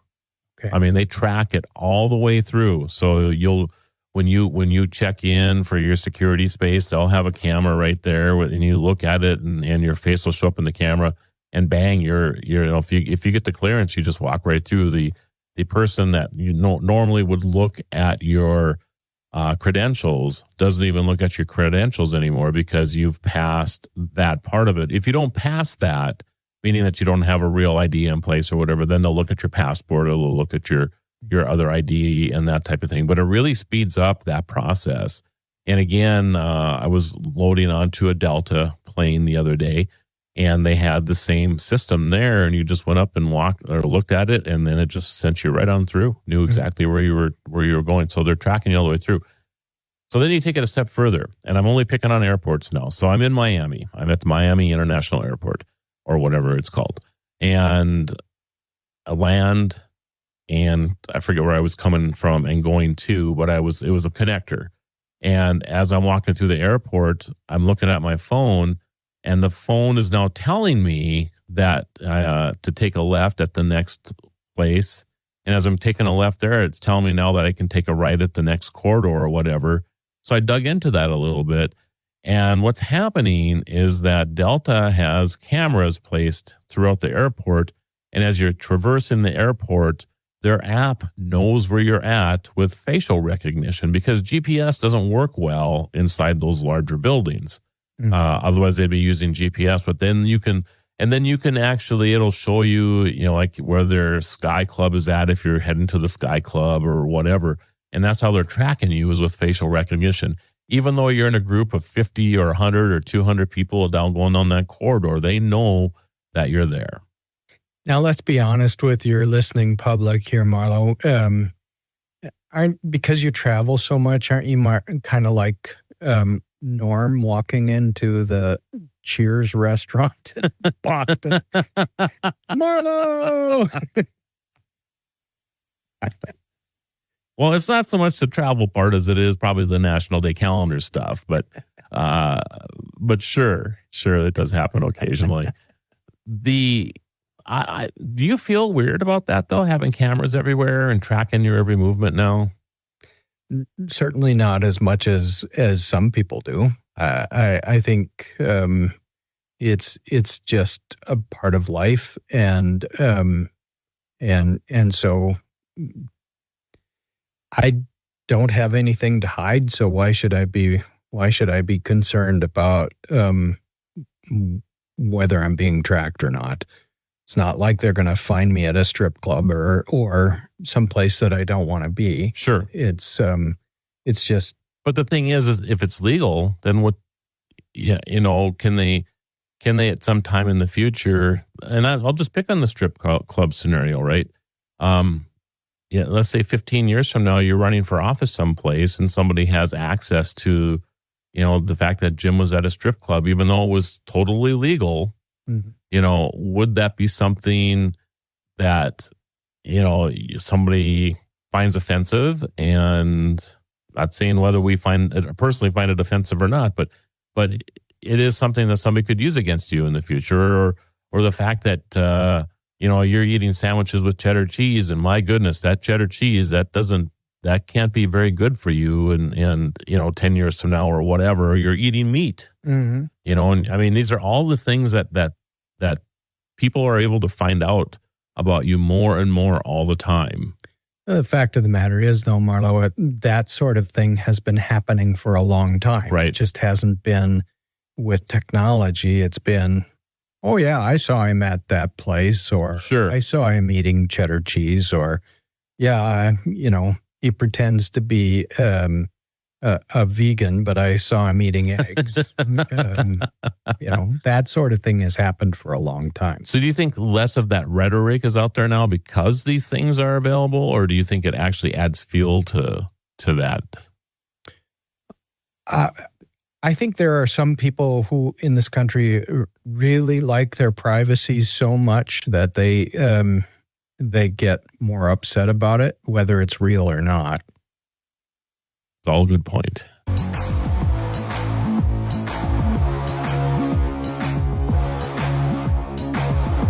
Welcome back to the Tech Ranch. We're thrilled to have you with us as we continue exploring living with technology alongside Marlo and Steve. Hey, everybody. Welcome back. Hello. What'd you think of that new AI I just showed off to you? Goodness, it's amazing what is coming at us with AI in so many different ways. So why don't you, I know we're going in a different little topic now here, but we'll probably talk about a lot about AI here in the next few segments. AI is changing our lives right before our eyes. And I just shared with Jim, this is very, it's a Google experiment. I would expect that it will probably move into beta sometime in the near future. I just had a chance to take a brief glimpse at this. Anyway, so explain to everybody what you just witnessed. Well, you upload a document into the AI, and it created a podcast from that document, which was basically your bio. Right, that I just found online someplace. Yep. And it was a very brief bio, to be honest with you. It certainly wasn't. The podcast was a little over 8 minutes long. Correct. And I would say that might have been a 2-minute read. At most. Yeah. At most. I don't have a lot in my bio, so. On that website. But it was, well, I'll let you explain it. I mean, I've listened to it a few times today. Today is the first time I've played with this. It's called Notebook LM, and you can upload up to, I believe it's 500,000 words. So you could upload a whole book into this. You can't do that in ChatGPT or anything. Mm-hmm. And then from there, you can do all these things with that. But so you just seen a very, very short thing. But talk about the podcast that it created then. Well, it took the basis and then it almost seemed like it did some background research, because it brought out some things from who you are that some of it was correct, some of it was incorrect, but it wasn't from the script you uploaded. Right. For example, the part that was incorrect is it said you started National Day Calendar in Bismarck. Right. And in fact, it was Mandan. Right. But that was not a part of the bio as I remember reading it. And then it took some dives into various national days. So it went out and scraped some content from probably the National Day Calendar website and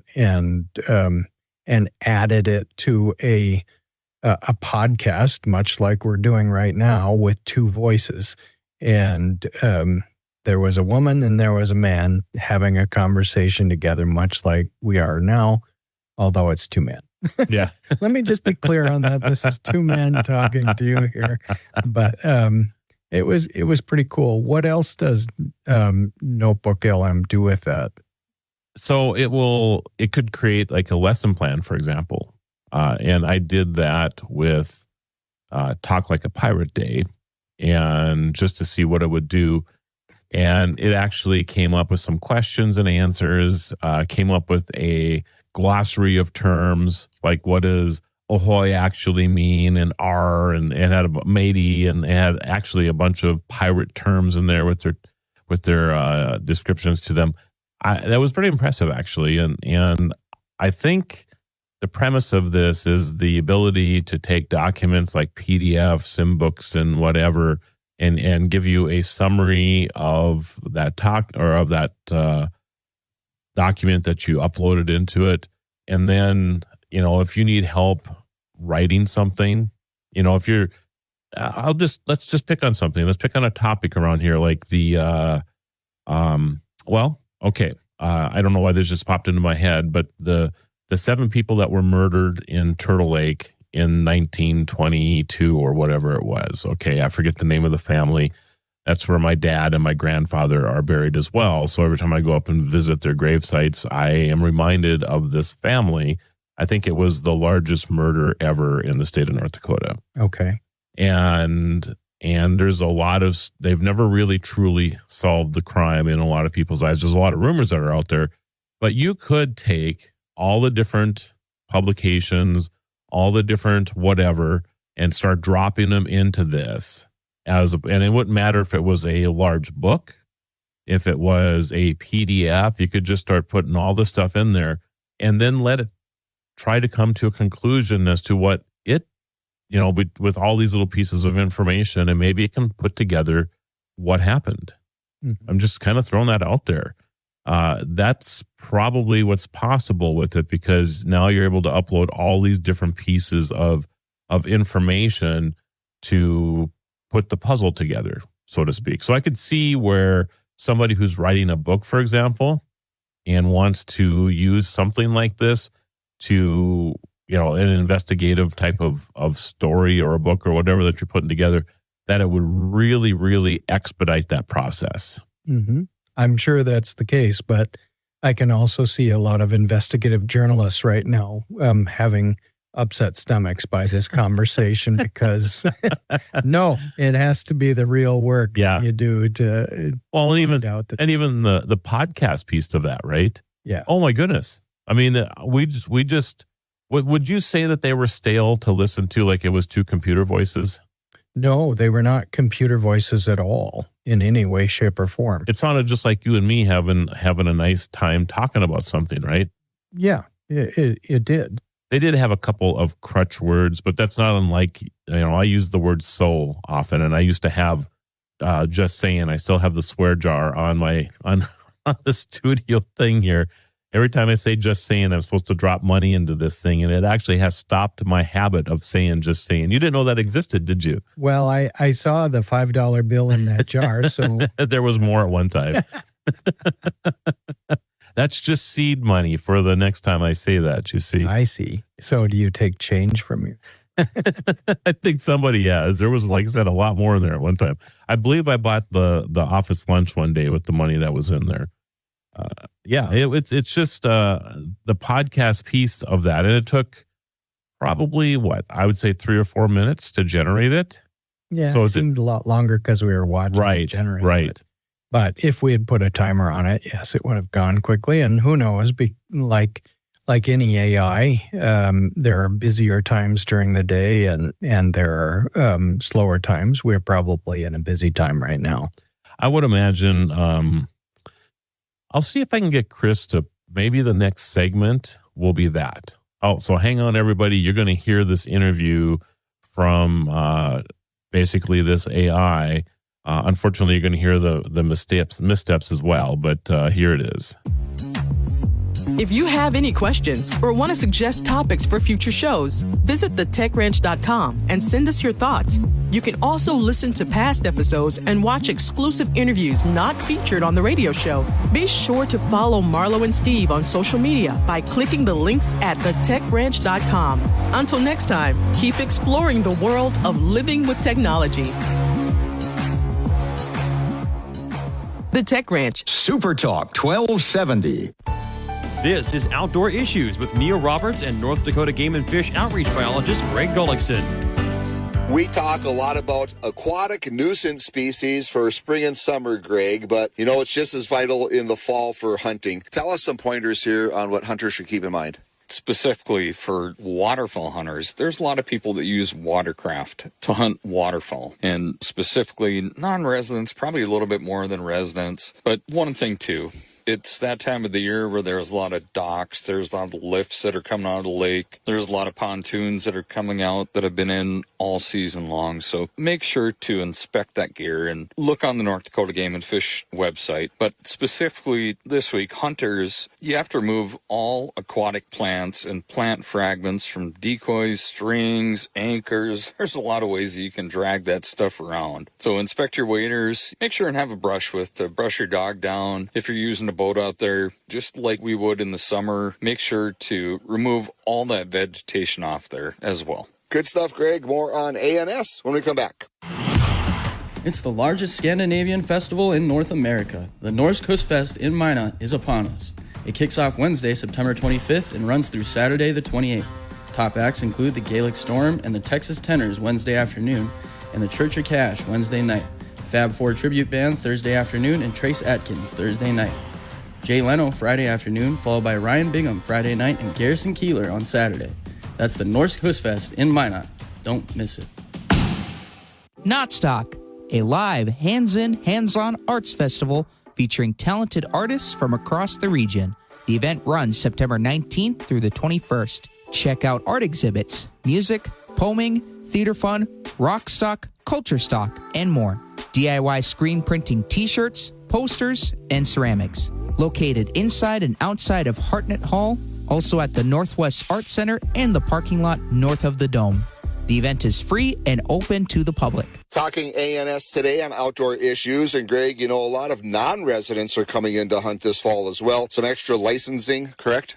Yeah, that's right. So if you're bringing a boat in from out of state, it's the same as spring and summer. The state law does require that motorized watercraft, including duck boats, operated on state waters, not licensed in North Dakota, display that aquatic nuisance sticker. And there is a $15 fee that can be paid. It's quick and easy to get on the Game and Fish Department website.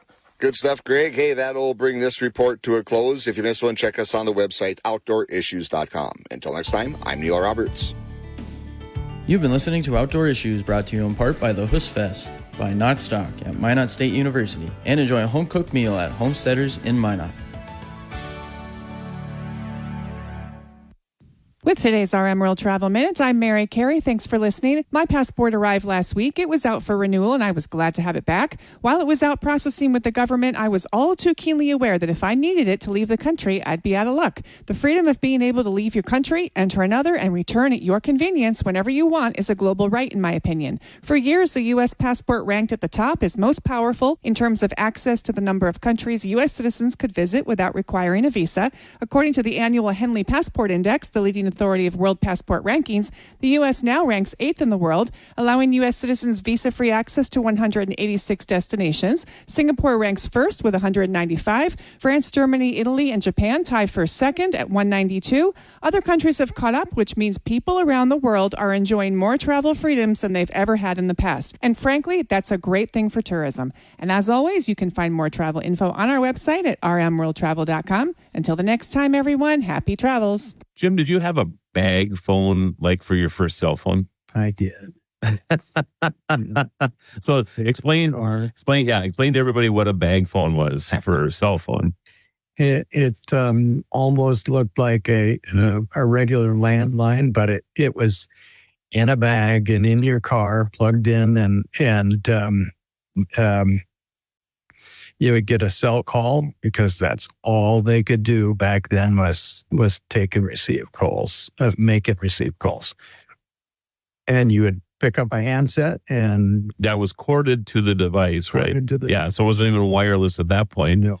Yeah. And so you'd be driving down the road and have the handset up to your ear, and you look like the swank, especially if you had a convertible, but I didn't. I had a Volkswagen. and they were expensive too, weren't they? Yeah, they were, but at the time I happened to be running a nonprofit facility that Verizon dealer was one of the big donors for it. And part of how he helped us was by providing cell phone service for me for that nonprofit. So then you had to pay for it. So then do you remember your first handheld cell phone? Yeah. Oh, what was that other than the BlackBerry? Well, my first handheld was a flip phone. Okay. And what I remember most about that is, I thought, man, this is strangely similar to a communicator. Bismarck and Kirk used on start. Which, did you operate that sometime too? Like Kirk would whip his arm out and that thing would open up, and yours would do the same. I tried sometimes. The phone would go flying. But that's great. But what I also remember is back in that day, you wanted a flip phone that was as small as it possibly could. And so I remember getting this one tiny little device that, was probably, a quarter of the size of a current phone I'm carrying right now. And it was a flip phone. And you practically had to hold it up with, just two fingers because it was so tiny, but easily fit into your shirt pocket though. That's what I miss. I personally do miss smaller devices, but I like the bigger screens. Oh yeah. So I know that have you looked at the new flip phones at all that are out there with the screen instead, and that they're kind of coming back? They are coming back. I just think, honestly, Marlo, it reminds me of what my father always used to say about getting a car with automatic windows. Okay. Jim, it's just another thing. You can crank down a window, that's for sure. When's the last time you cranked down a window, though? My in-laws had a farm place, so we pickup trucks that gotcha use that quite a bit. But anyhow, it seems to me that those flip phones that are now are just another place to break. Sure. Would you go back to a flip phone if you had the opportunity to? Really? You like the smart device you have now? I have a computer in my hand.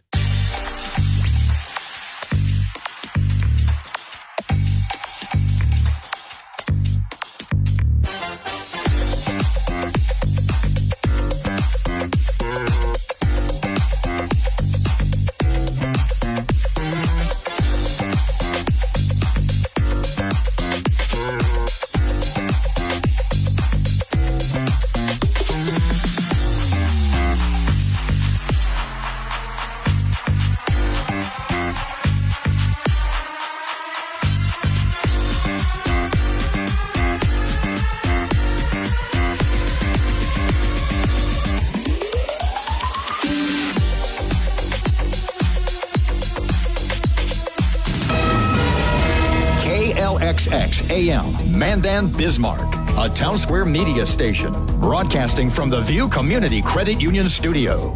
ABC News, I'm Michelle Franzen. Donald Trump at a rally in Wilmington, North Carolina today, telling the crowd he will not agree to another debate with Vice President Kamala Harris. That after Harris announced today she accepted an offer from CNN for a second presidential debate in October. She's done one debate. I've done two. It's too late to do another. I'd love to in many ways, but it's too late. Trump's running mate J.D. Vance campaigning in Pennsylvania. Democrat Tim Walz also in the battleground state. Escalations along the border of Israel and Lebanon today where Hezbollah is based. Israeli forces targeting more Hezbollah sites a day after airstrikes killed a top commander of the Iran-backed militant group. Today in Maryland, federal agents boarded a vessel in Baltimore's harbor. That ship managed by the same company as the cargo ship that slammed into the Francis Key Bridge in March, causing it to collapse. Federal authorities say they were operating under a court-backed warrant, but did not say why they boarded the ship. This is ABC News. The investigation continues into the shooting death of Kentucky judge Kevin Mullins, killed this week in his chambers. A local sheriff, Sean Steins, now charged with the murder. The motive still under investigation.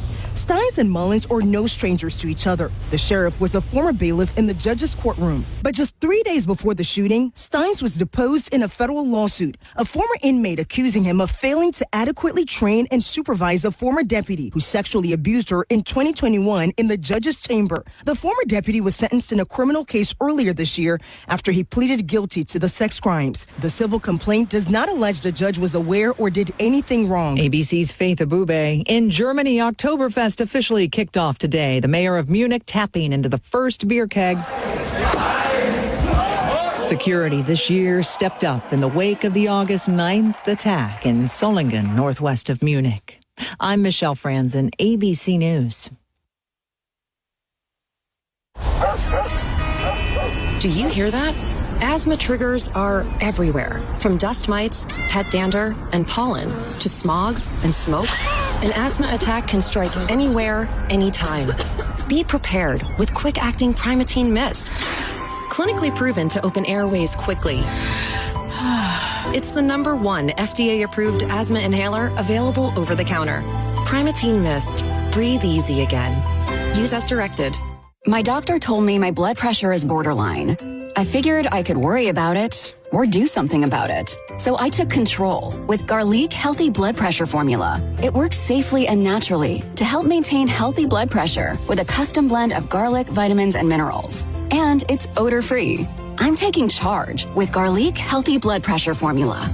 These statements have not been evaluated by the FDA. This product is not intended to diagnose, treat, cure, or prevent any disease. The term natural references only the garlic in the product. Use as Supertalk 1270, Bismarck area weather. With your forecast, I'm Corey Hartman. For today, slight chance of a shower or thunderstorm. Highs near 70. It'll be breezy out of the northwest. For tonight, clear and breezy, a low of 41. 65 and sunshine on Sunday. For Monday, sunny 68. Sunny 69 for Tuesday. Grandpa's barbecue sauce is made from a secret family recipe, but you can get a bottle at grandpa'sbbqshop.com. Right now, it's 65. From ABC Sports, I'm Joey Waller. College football right now, fourth quarter scores. Ohio State over Marshall, 49-14. Clemson, a 59-21 bulge on NC State. Cade Klubnik with 4 total touchdowns. Florida up 42-28 at Mississippi State. Graham Mertz accounting for 4 scores. How about James Madison? A 63-38 lead at North Carolina. Alonzo Barnett III with 4 touchdown passes, 2 TD runs. Delayed by weather in the third. Kansas up 21-17 at West Virginia. Second quarter, Iowa State out 17-zip on Arkansas State. And Cincinnati shuts out Houston 34-zip. Meanwhile, Nationals demote C.J. Abrams to the minors for violating team curfew. ESPN's Jesse Rogers says the All-Star shortstop stayed out all night at a casino in the Chicago area. Astros outscored the Angels last night, but Houston starter Justin Verlander continues to struggle, allowing 6 runs and 4+. And the 3-time Cy Young winner says he returned too soon from a neck injury. It's been hard. It's been a tough lesson, but I don't regret it. I want to show up for these guys. I want to be there. Again, not my decision. During the Mariners' win of the Rangers, Texas's Jacob deGrom giving up a run over 3 innings. The 2-time Cy Young winner's second start since returning from Tommy John surgery. Definitely felt better than my first one. I think maybe a little bit less nerves. Worked on some things in between. WNBA playoffs tomorrow. Caitlin Clark's Fever visiting Connecticut. Indiana coach Christy Sides previews. Starting 1-8, and then to have clinched a playoff spot with 7 games remaining. If you'd have told me that was going to happen, I would have never believed you. So just really proud of their growth, their resiliency. Joey Waller, ABC Sports. Not valid in all states or where prohibited by law. Loans are subject to lender approval. See website for details. Bills piling up? Rent due? Need cash help but have bad or no credit? Then you need to go to FastLoansAI.com, where you can get approved for a loan of up to $10,000 regardless of your credit score. FastLoansAI.com is one of the largest lender networks. Their advanced technology can help anyone get up to $10,000. Best part? Money can be in your bank account as fast as the same day. When you need fast cash, go to FastLoansAI.com. That's FastLoansAI.com. Offer not valid valid in all states or where prohibited by law. Loans are subject to lender approval. See website for details. Honey, the credit card bill came, and we're maxed out. Maxed out cards, rent is due. We just need some extra cash to help us get by. Maybe we should go to 27cash.com. With our bad credit, 27cash.com is one of the largest personal loan networks. They can help people with any type of credit get up to $5,000, and cash can hit our bank account as soon as tomorrow. When you need extra cash, go to 27cash.com. That's 27cash.com. 27cash.com. Don't miss a minute of the Sean Hannity Show. I know that there is a segment of society that would love a perpetual shutdown, and I guess we could live in a bubble, but who's going to build the bubble if everybody shuts down? Weekday afternoons starting at 2 on Super Talk 1270. Portions of the following program are pre-recorded.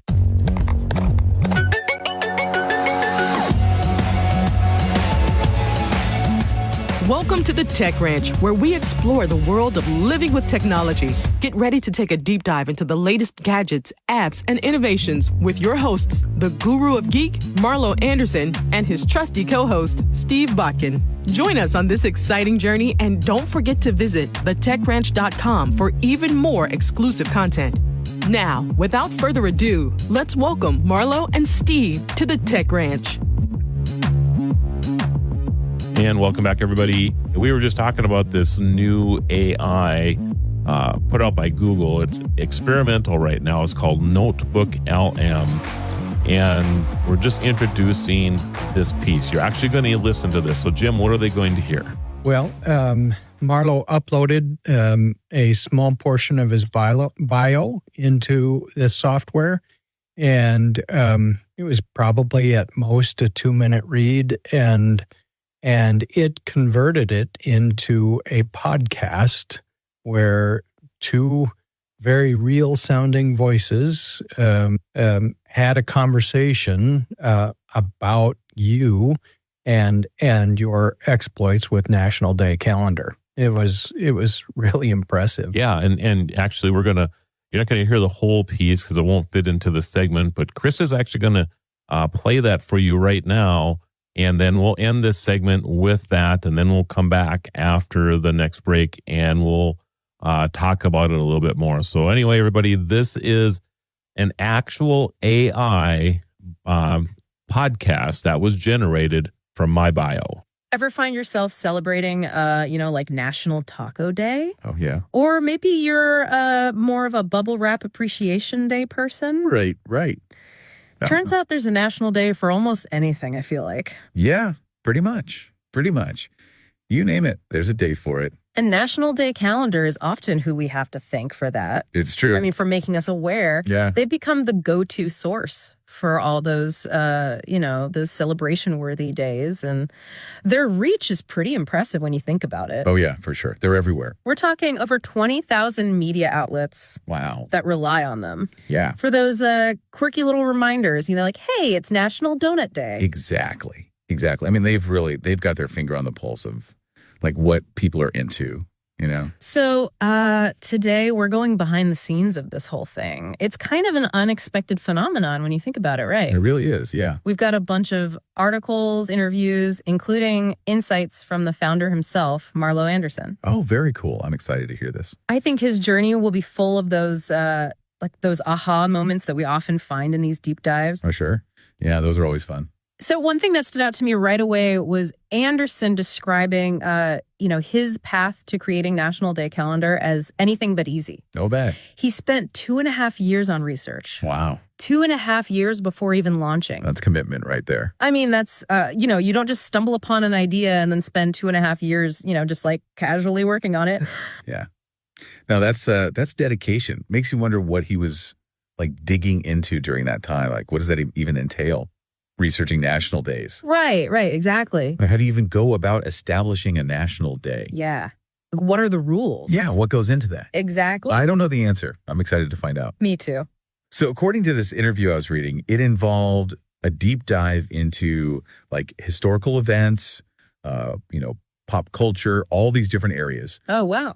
And I'm sure along the way, I mean, you have to assume he discovered all sorts of obscure holidays he never even knew existed. Oh, I'm sure. Like, there's got to be some weird ones out there, right? Right. That nobody's ever even heard of. Oh, absolutely. And, while he's doing all this, you got to think, there were skeptics, right? Yeah. People questioning the whole thing. Like, really? This is what you're doing with your life. I mean, talk about a leap of faith. Yeah. Did he have any sense that this would become this massive, like, cultural phenomenon that it is? Right. Did he foresee National Day calendar, like, influencing how brands and the media, plan their entire year? Right. That's the thing. Like, even with all that research and passion, I wonder, could he have possibly predicted the sheer scale of it? Like, it's not just a website anymore. Right. It's like it's become this cultural touchstone. Right. It really has. Tapping into something deeper, I think. Our need to, I don't know, just to connect with each other. I get that. Yeah. To celebrate even just the silly little things. It's kind of cool when you think about it. You know where it all started?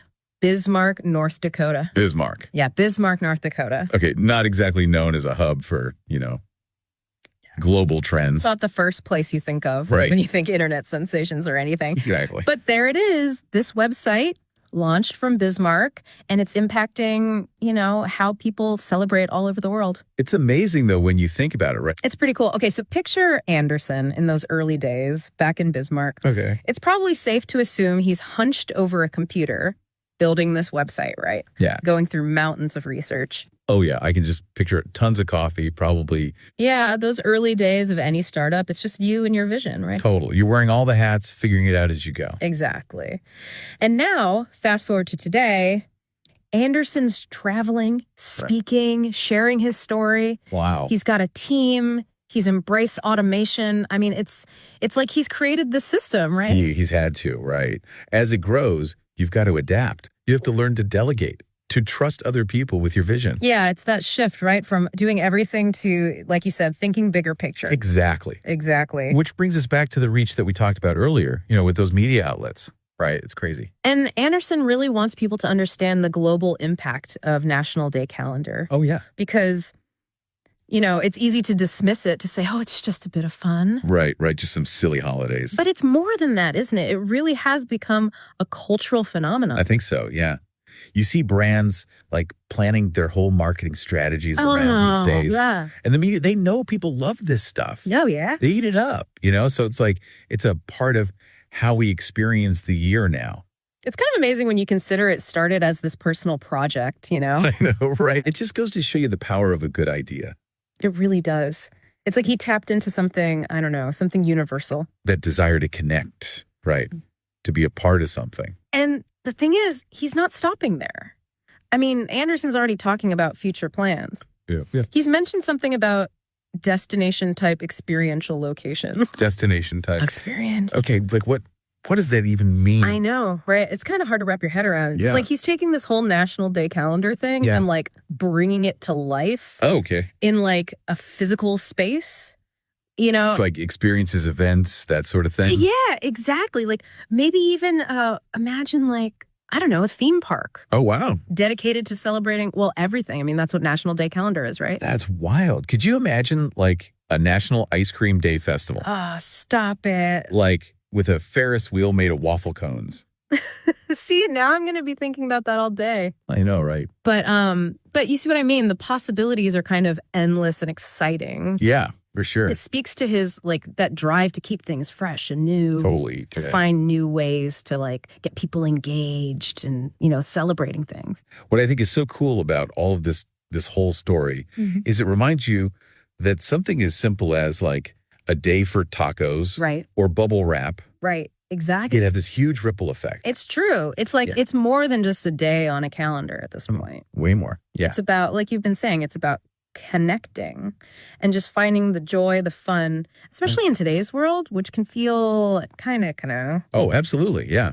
It's like a little reminder to just like appreciate the good stuff. Exactly. To embrace the little things, the silly things, whatever brings a smile to your face. And it's something we can all do, we can all find something to celebrate.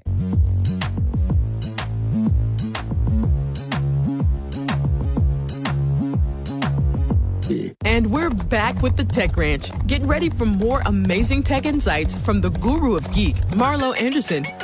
Well, we're back. We have, these are real people now. At least I think we are, Jim. Last I checked. Okay. I mean, I can come over and pitch you if you want. And No, that's okay. You stay on your side of the table. I'm glad we have this separation between us. Now, I know you didn't hear the entire conversation, everybody, but you heard a significant part of that little bit of a podcast that they put together from my bio. Right now, I mean, it's hard to believe that that's experimental because it's pretty good. It's very good. It's hard to believe. And I mean, it's just two voices, a male and a female voice. My guess is that sometime in the future, you'll be able to choose the different types of voices and all of this. Do you think, I mean, even like right now, could you take that and start building a podcast from that? I wouldn't doubt that you could, Marlo. I think you would want to load in more data than what we give it, because in all honesty, I thought it kind of went on too long. I agree with you there. But I thought, man, it's working from such a small piece of small data set that it's amazing that it did what it did. But if you loaded in more information, I think it would be pretty incredible. I mean, I'm going to play with this a little bit actually, but couldn't you do something? And I'm just thinking about like patents, right? I mean, there's a way you can subscribe to the USPTO. Obviously, you can, because every time I do something with the USPTO, I get a bunch of stuff from attorneys across the country saying, "Hey, you need some help with that?" So there must be some list that goes out that you subscribe to, right? So could you do like a podcast on the patent of the day? Wow. You know what I mean? And you could take something that they've dug into how they're going to make tires better because they figured out a new way to process rubber from trees, right? And this is going to make these tires, but you could take that and drop it in there, and all of a sudden you have an interesting podcast from something that nobody would ever read. I would like to see what that would produce when you, obviously we've read patents before for other parts of our work. Yes. And yeah, you need toothpicks to keep your eyes open sometimes. Generally speaking, right? But you could go right down the list. I mean, you could do the book of the day. Yeah. If this is Amazon's top selling book of the day, and it's available as an audio book, or not as an audio, but they must come out as like on a reader, right? So you get them as a reader. Yeah, exactly. So it's like a PDF or something as you get it. So you could take that PDF and upload it, and then it would create a podcast from that. So you could have a book of the day. You could have, I don't know, the tourist attraction of the day. If there was some, you could feature a town of the day. And then just go to their website and grab all the information that's on that website, drop it in there, and here you go. Yeah. Think of all the legal ramifications that are going to come into play over this, though. I mean, if you're able to drop in a book and have it create a podcast on that, just think what the author of that book might think. Just think what the publishers of that book might think.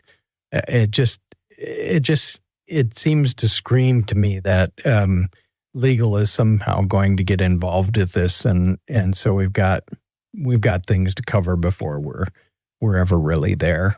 I would agree with you a little bit there, but I mean just a little. Come on, Marlo. Hey, we always can't say yes to each other all the time, right? Yes, you can. Yes, you can. I don't know. I mean, if you and I read a book. Yeah. Let's say we take Oprah's top book of, I think she still has her top picks for books, doesn't she? And you and I go read it, and then we sit here in front of our two mics and discuss the book. Is there a legal ramification to that? Probably not. Okay. But you've got technology involved in this. Is it really any different though then? Well, I think that's going to be sorted out in the legal realm. I guess that's the question, right? Is it different or not? Yeah. You and I can espouse all the opinions we want. I love the book. You hated the book. I mean, you can do all of this stuff, right? But if it's, you're right. I mean, if it's Google's AI saying this book sucks, I mean, is it Google that's going to get sued over that then? Because I mean, how does an AI have an opinion? It's not a living entity as of yet. So that's interesting, actually, when you say it that way. Yeah. I don't know. From the world of government that I spent nearly 20 years in, I just know that legal gets involved in everything, which is why I stay good friends with attorneys. So what other things do you see? I know we haven't played with it a whole lot yet, but this is a whole new level as far as what AI is possible for. And I think we've talked about stuff like this in the past, like how do you drop this huge document into something? Because in the past, if you were going to do something like that, you'd have to take like the first 10 pages, copy and paste it. And generally by the time you're done doing that, it's already forgot what the first 100 pages of the book were. So because like ChatGPT does forget things. Yeah. It's amazing. Like you have to keep retraining it over and over and over again. So there are those things. I think that this is the next evolution of that, where you can just put this huge, massive document in there and it knows all of it. Mm-hmm. Yeah. I think, Marlo, there's still coming our understanding of how AI can and really should be used, and how it where it's worthless. I think we're still struggling through that, but to get to this point, we have to do these kind of things to give it a try, to see where it goes. You and I have both experienced really bad experiences with ChatGPT, and we've experienced some good ones. I think that's just the nature of experimentation, and we're in the experimental phase and the development phase of AI right now, for sure. Do you feel like it's made your life, or at least your work life, better right now? Yes, it certainly has, but it has not replaced creativity for me. It has given me a different perspective on what I've been creative about. Okay, yeah, that makes sense, and we'll get into more of how AI promotes creativity after the break.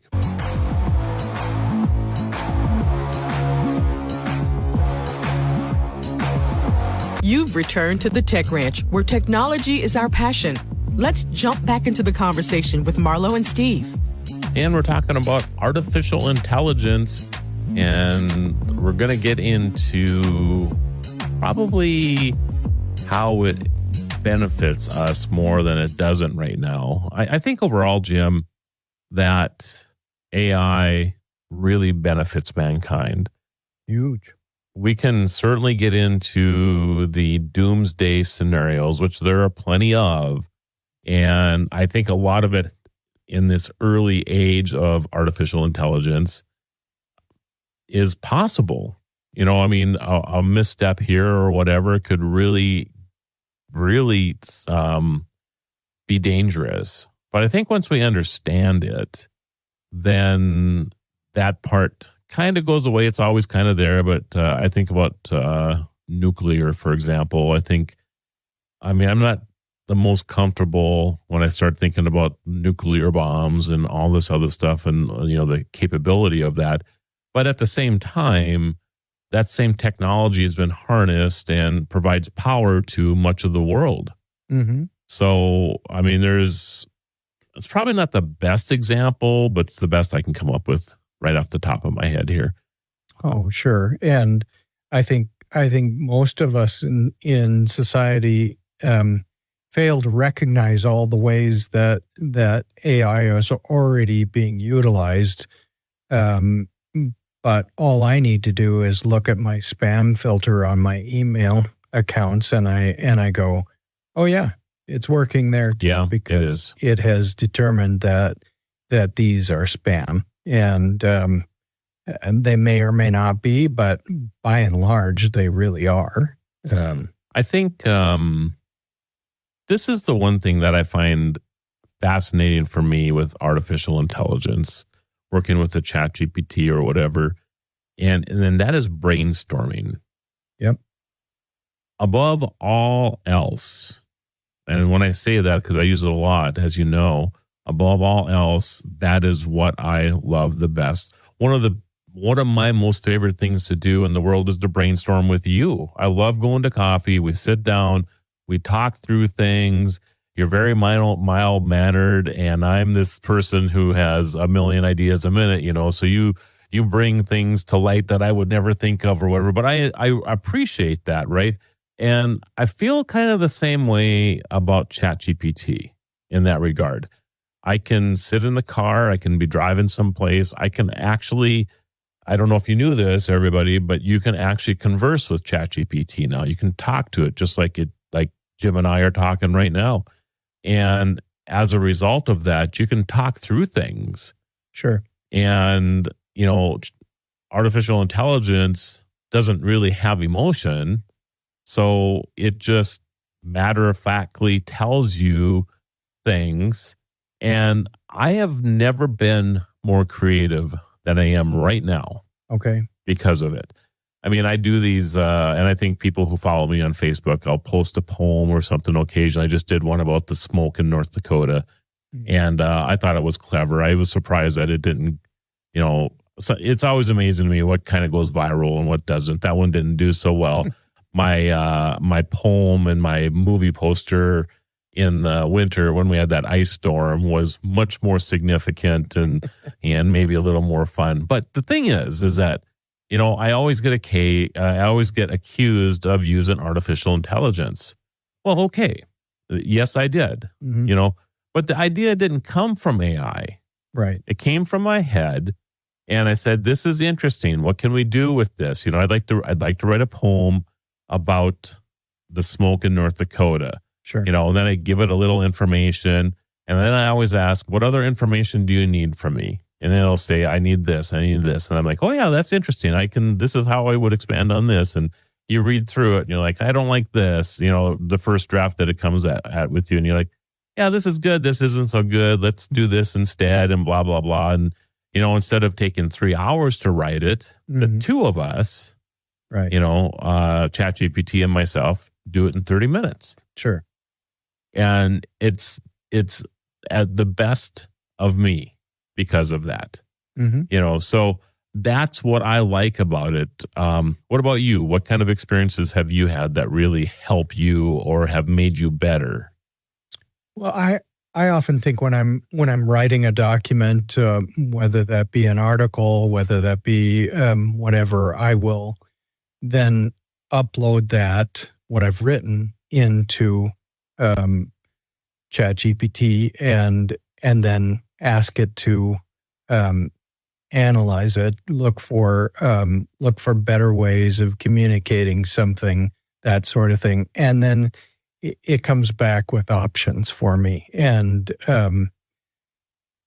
that still allows me to make the final decisions that I want on what the final document is. But it's like you said, it's bouncing it off of somebody, even though it's artificial intelligence, you're bouncing it off of someone to get a different perspective. And that's where it's been so helpful for me.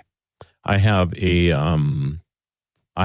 chat window called All About Marlo. And in there, I know it sounds kind of weird, but I wanted to have a window where it knew things about me, so I put stuff in there because I want it when I need to have a response that sounds like I've written the response, then I use the All About Marlo space because it knows these things about me, like how I write, how I talk, those type of things, right? And I really use that a lot the last couple of days. Many of you probably know that National Taco Day is being changed to the first Tuesday in October as opposed to October 4th. And there's a long story behind that about the release of Taco Tuesday and Taco Bell and Taco John's and all of this stuff, right? And I won't get into all those semantics right now, but because of all that, we're able to move National Taco Day to the first Tuesday in October. And of course, this has actually been somewhat of a large news story, bigger than I ever anticipated it would be. And I've had to quote many have quotes from many articles across the country and USA Today and ABC News and blah blah blah. And as a result, I was able to put these parameters in there and have it write quotes for me. And at one time, I was juggling 15 different requests for quotes because the story broke a couple days ago. And I'm like, how am I supposed to keep up with this? And I'm like, oh, wait a minute, I can keep up with this, right? So I started dropping it into All About Marlo, and it was just generating these amazing quotes for me. And I'm like, this is amazing, and this is what it's for. Mm-hmm. So I really enjoyed that part of it. So, folks, what you can garner from that is Marlo is artificial intelligence. That's right. That's right. I'm working on cloning myself right now. So it's certainly allowed me to get more things done. There's no doubt about that.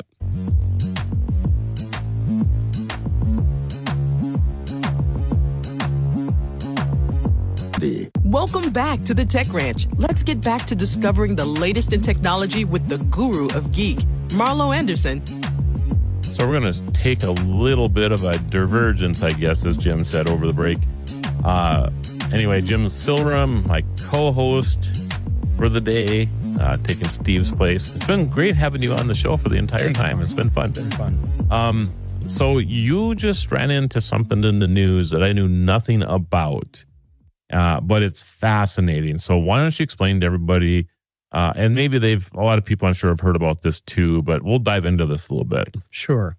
And far be it from us to get into another political hotbed subject, but it was, there's a newspaper that I read fairly frequently, and it was like 3 days ago, there's an article in there about how Hamas leaders are using old school technology to keep themselves out of sight from the Israelis.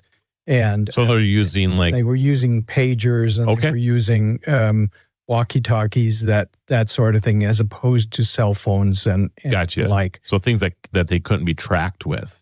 Seemingly, yes. And then the very next day in that same newspaper, there was an article about a number of pagers of Hamas leaders that went off at the exact same minute. So somehow those pagers had been intercepted by Israeli counterterrorism, and they somehow rigged them so that they could remotely detonate them. And the very next day after that, it was walkie-talkies that were exploding. It certainly made me think, boy, do I want a new cell phone? Just think what could be packed in with that. But it was interesting to me that in an attempt to go seeking more privacy, seeking more seclusion, they went to old school technology, but it was that old school technology that was ultimately used against them to disrupt their plans. Sure. And all of that. And I found it fascinating that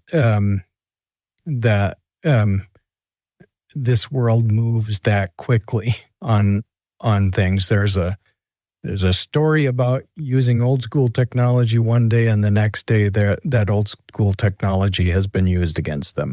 Well, and I think about the technology that had to be utilized to basically outfit that old technology to do what it did. Mm-hmm. I mean, that's some pretty advanced stuff. It's very advanced stuff. And I would imagine that, in the cavity of a walkie-talkie, there's a little more room to work with stuff in there. But in pagers, to my recollection, I haven't used a pager in a long time, but they were pretty small, that, this unit that you'd hang on your belt or whatever. I don't think there's a lot of room to pack some explosives or something in there and some type of way to detonate it. So that's really, really amazing to me, actually. It is. And yes, it has been a long time since we've used pagers.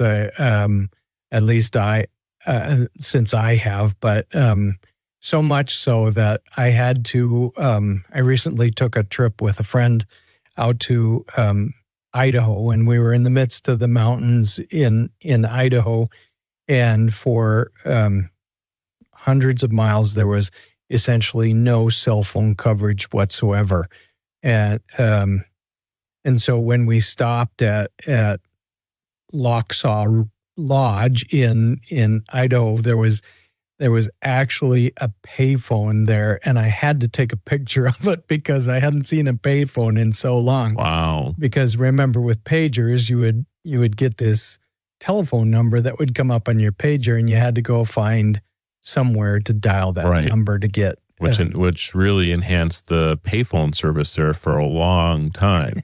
Yeah, interesting. Yeah, but it.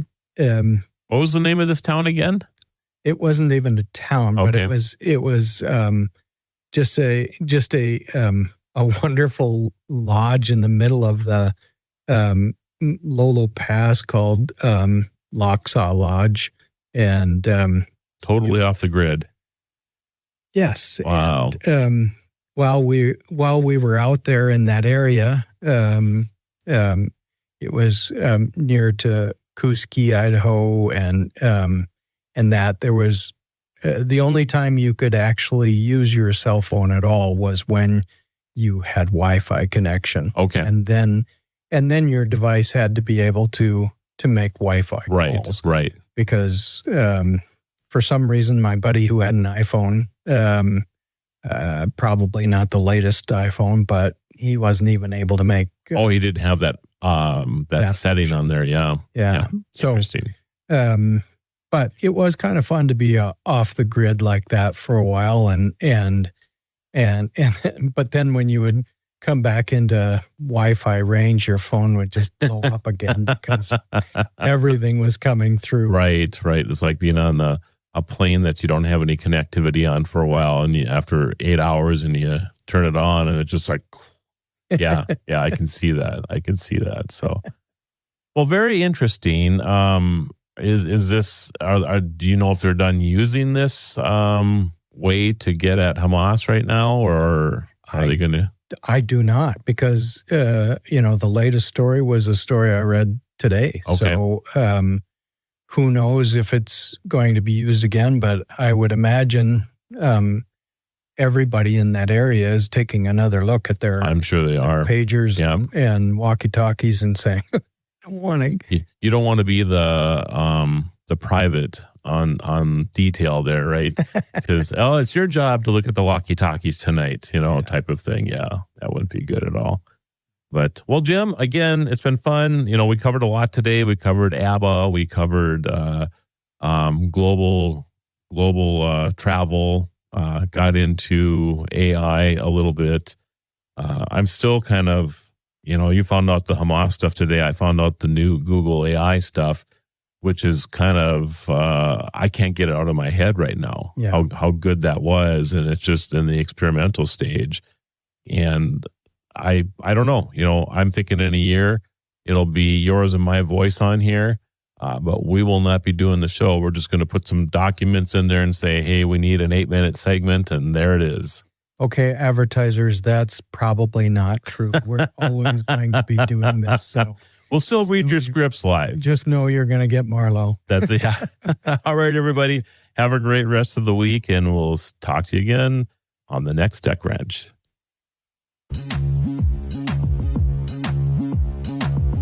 And that's a wrap on another fantastic episode of the Tech Ranch. Remember, if you have any questions or want to suggest topics for future shows, visit thetechranch.com and send us your thoughts.